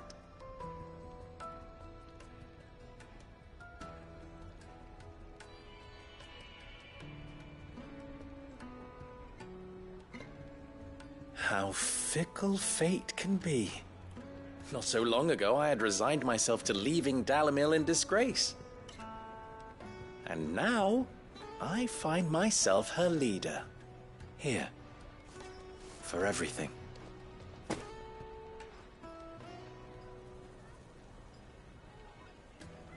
Lubor, about the children. Fear not. You are, of course, relieved of your responsibility.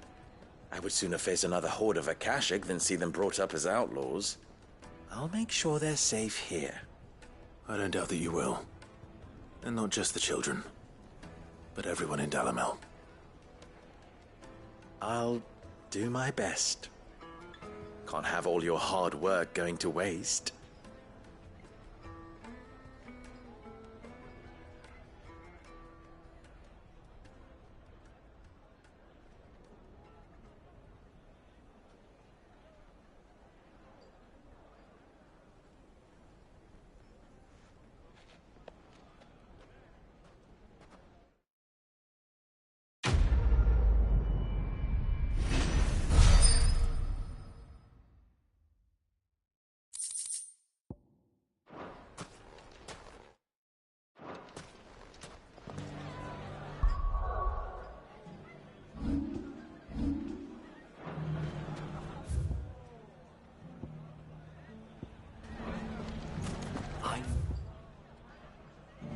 I was right not to give up on Lubor. Ginger and ginseng. How about a few spicy sausages to put in the So, pot, you're eh? going to join the Watch after all, then?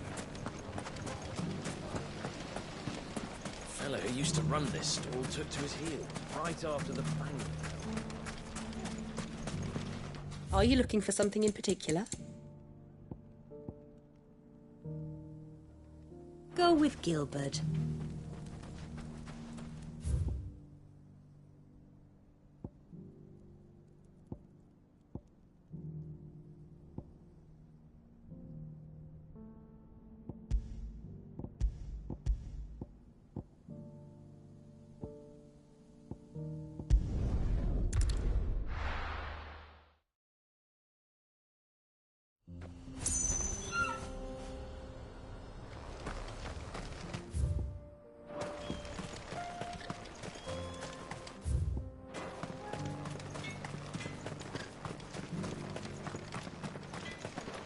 I have some things for sale.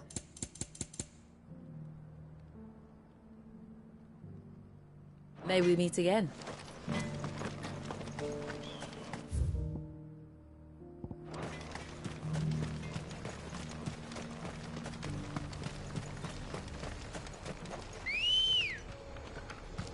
Ready, go? Faster!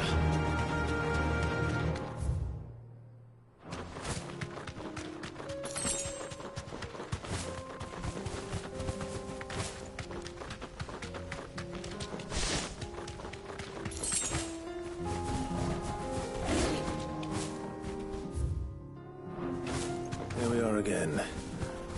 Carava. If you were a tortoise, Torgor, where would you hide?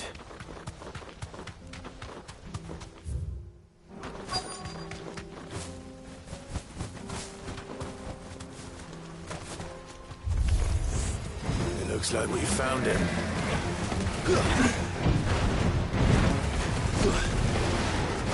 Slow.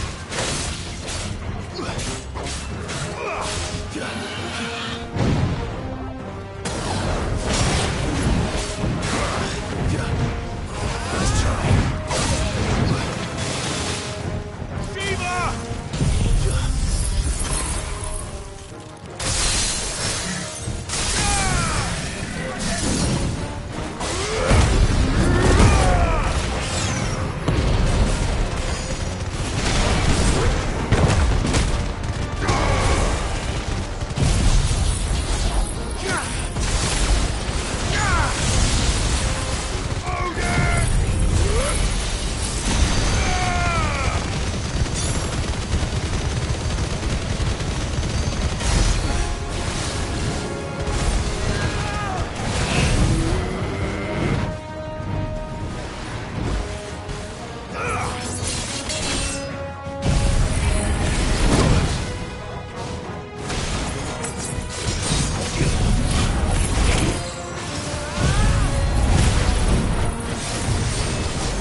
I better get these materials to Mid so she can finish them.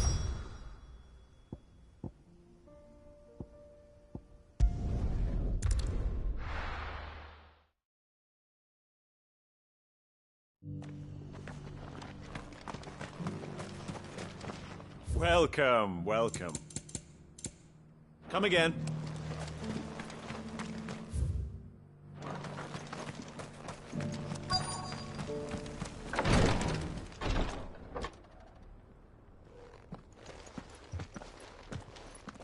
Your Grace, my lord, I trust your journey was not overly onerous.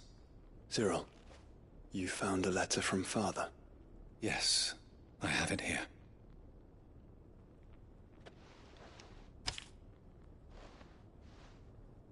If you would do us the honor, my lord.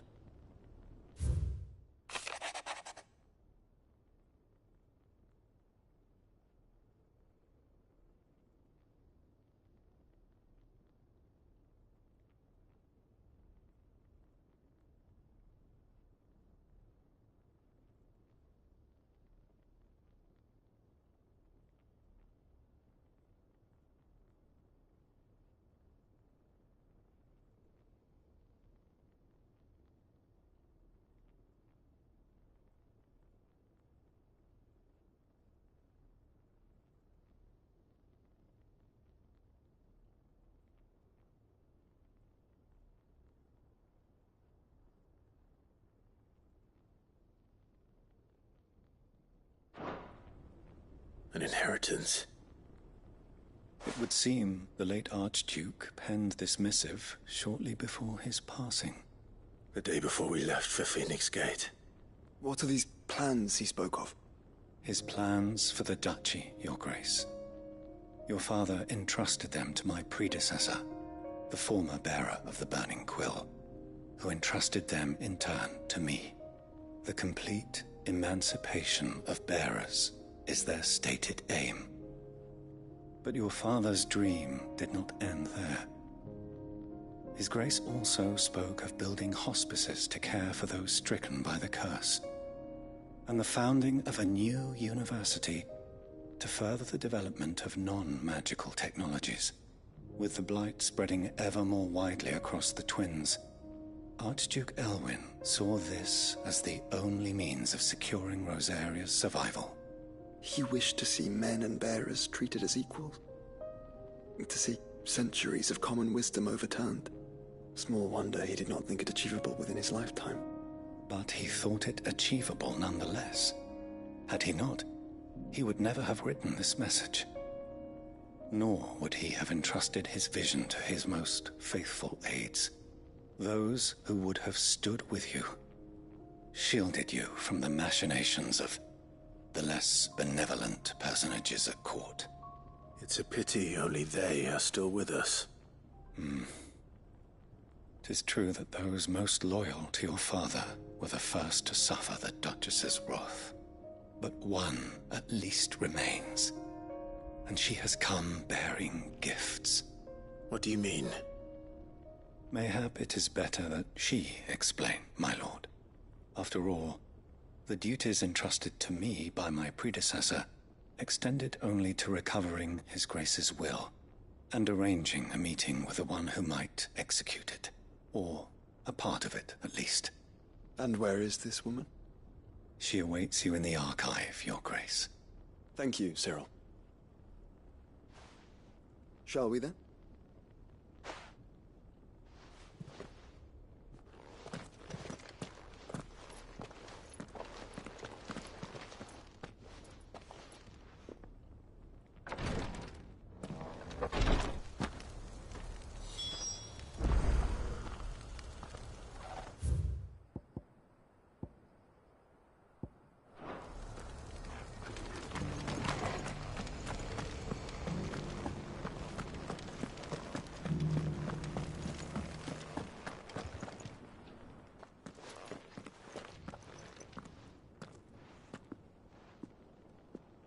My lord, Your Grace.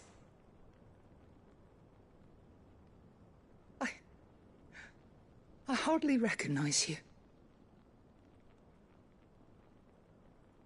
I am Goditha, retainer of House Rosfield, loyal servant to the Phoenix and his shields. Your father, the Archduke Elwyn, entrusted me with the delivery of a gift. I only hope you can forgive my tardiness in bringing it to you. Lift up your head, Lady Goditha. You have our gratitude for your service to our house and to our father. I merely did my duty, as any proud Rosarian would. My lady. Perhaps you could explain a little more. What exactly is the gift you bring? As I'm sure you know, it has long been the custom for the children of House Rosfield to be presented with certain keepsakes upon their coming of age. Indeed it has. Our father often spoke of the day when our turn would come. And had he lived to see it, he would have presented you with the treasures I bear. Matching armbands for you both. Alas, he did not live. Indeed, he was taken from us even before they could be completed. He had intended to claim the Heartstone with which each armband was to be finished himself, but it was not to be. And his gifts remain incomplete. I see. It saddens me to bring them before you, as they are. It was your father's wish that you be presented with the finished articles, not these works in progress. But with His Grace long since gone, and the stone left unclaimed, I had little choice. You are grown men now, and his house is yours. And while I would not presume to insist upon your claiming the Heartstone in his stead, I know that nothing would have pleased him more than for you to do so. Thank you, Lady Goditha. What say you, Clive? What else? Of course, my lady. May our father's will be done. Oh, I am much obliged. Do you know where we might find this Heartstone, my lady? I do. Though it may be a matter of a good deal more than simply happening upon it. It is found in the bellies of elder griffins, you see. We do at least know where to find one. A certain specimen has made its nest in Titan's Wake, not far from here. A certain specimen? You are most perceptive, Your Grace. In answer to your unspoken question, yes. In fact, this is the very same beast your father meant to slay. I have been tracking its movements since you were but a boy. Were you to slay it in his stead, as men of House Rosfield, it would surely make your father proud. What say you, Joshua? What else?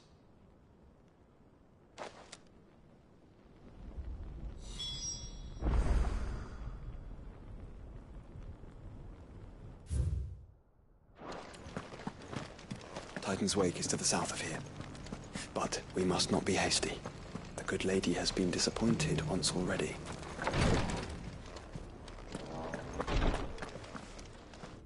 Lord Marquis, if you have a moment. What is it, Cyril? One of our brethren lately journeyed across the strait in order to pursue a new avenue of inquiry in our ongoing investigation. He sent an owl some while ago, but we have heard naught from him since. Was he surveying another fallen ruin? No. The object of his study was a savior cult that has arisen in Ash in recent years. We believe it may have some connection to the Circle of Malleus, an ancient religion that worshipped Ultima as its god. By gaining an understanding of this new faith, we hoped to learn more of the Circle's original beliefs. And so you sent one of your brothers to Ash? A continent teeming with orcs and Akashic? Fully cognizant of the risks, yes. I entrusted the mission to one of the most able of our order, the Third Chair, a master of the arts of combat and survival both.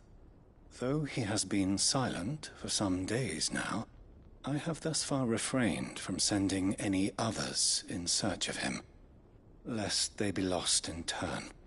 Yet, it seemed only right to inform you of the situation, given your unique experience of the perils of Ash.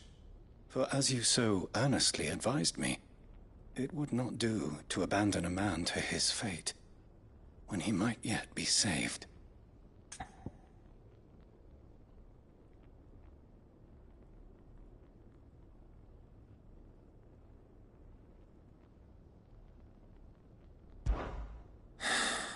It would not.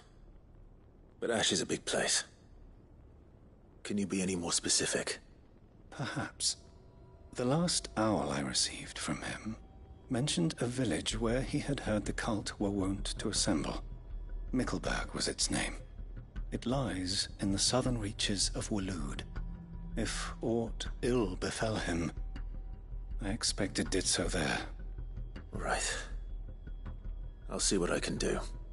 You are much too kind, my lord. Go then, with my hopes, and may the Firebird's flame ever burn in your heart.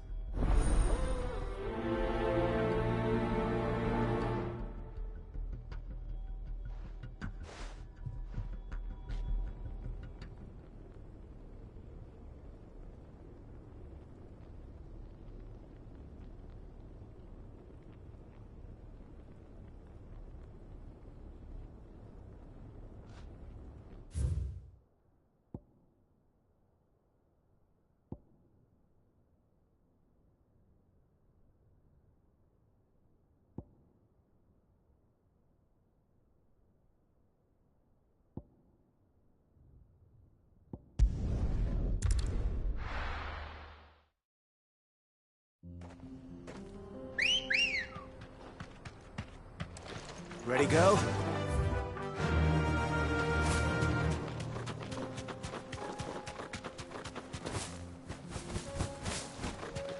Eyes peeled, Joshua.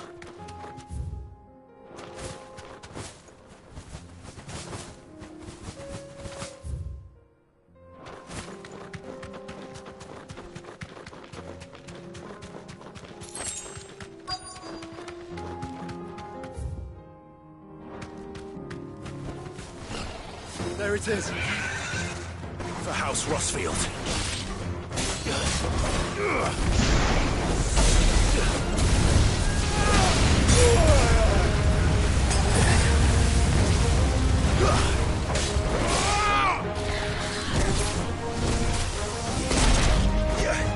I needed that. There's a good boy.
Is this the Heartstone?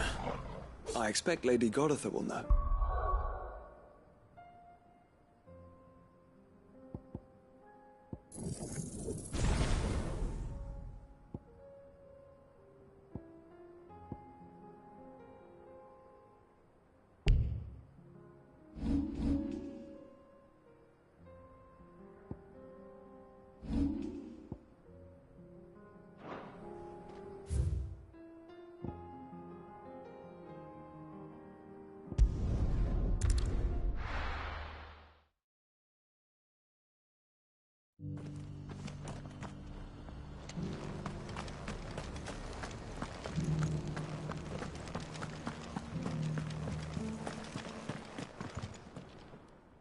Thank the Founder you were safe.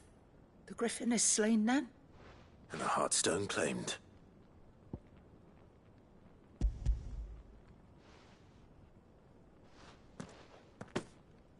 Yes.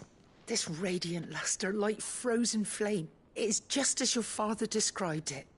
Thank you, my lord. Your Grace. Your father would be so proud. Lady Goditha, the lapidary is ready. Thank you, Cyril. I will be with him shortly. If you would excuse me, I shall have the stone cut and set forthwith.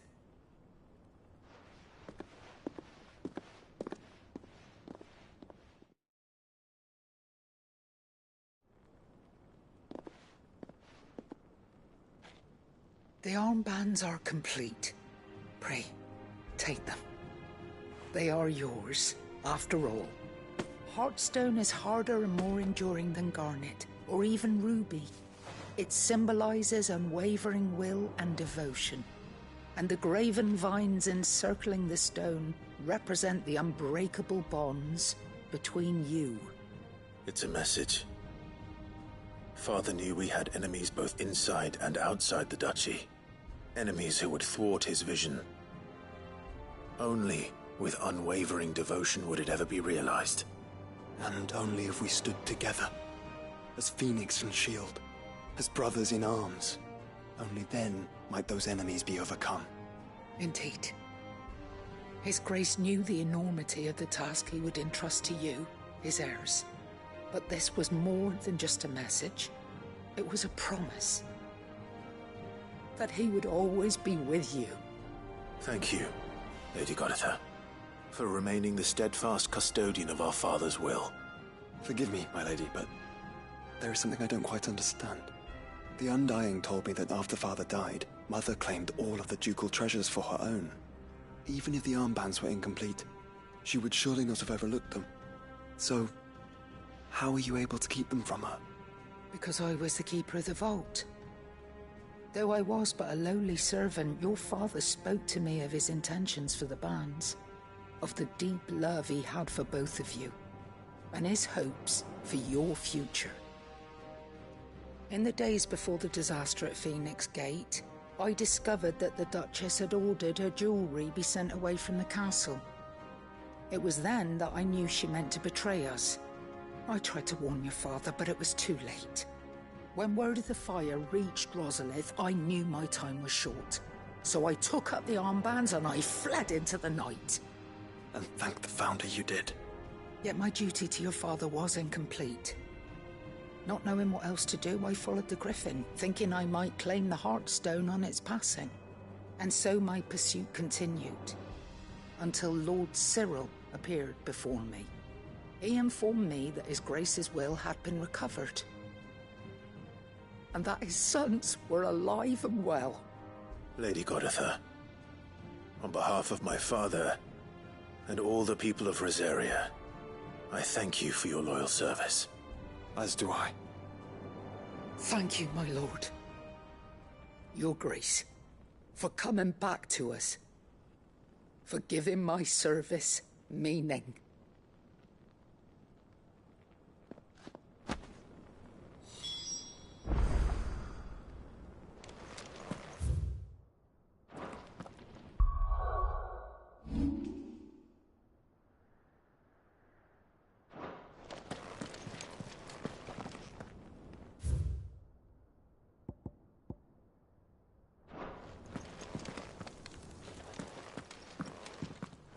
The bands suit you well.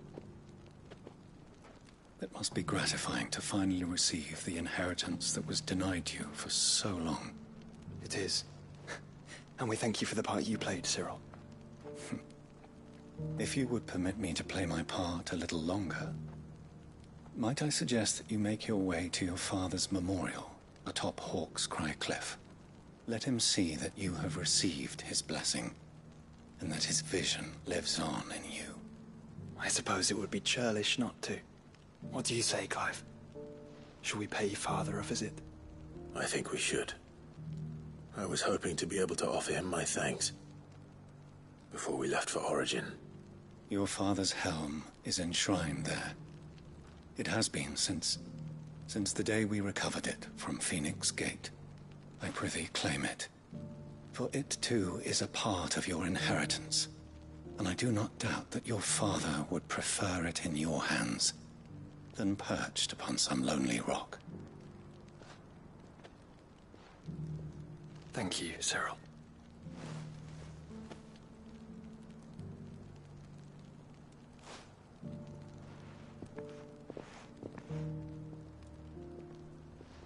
Come on, Clive. He's waiting.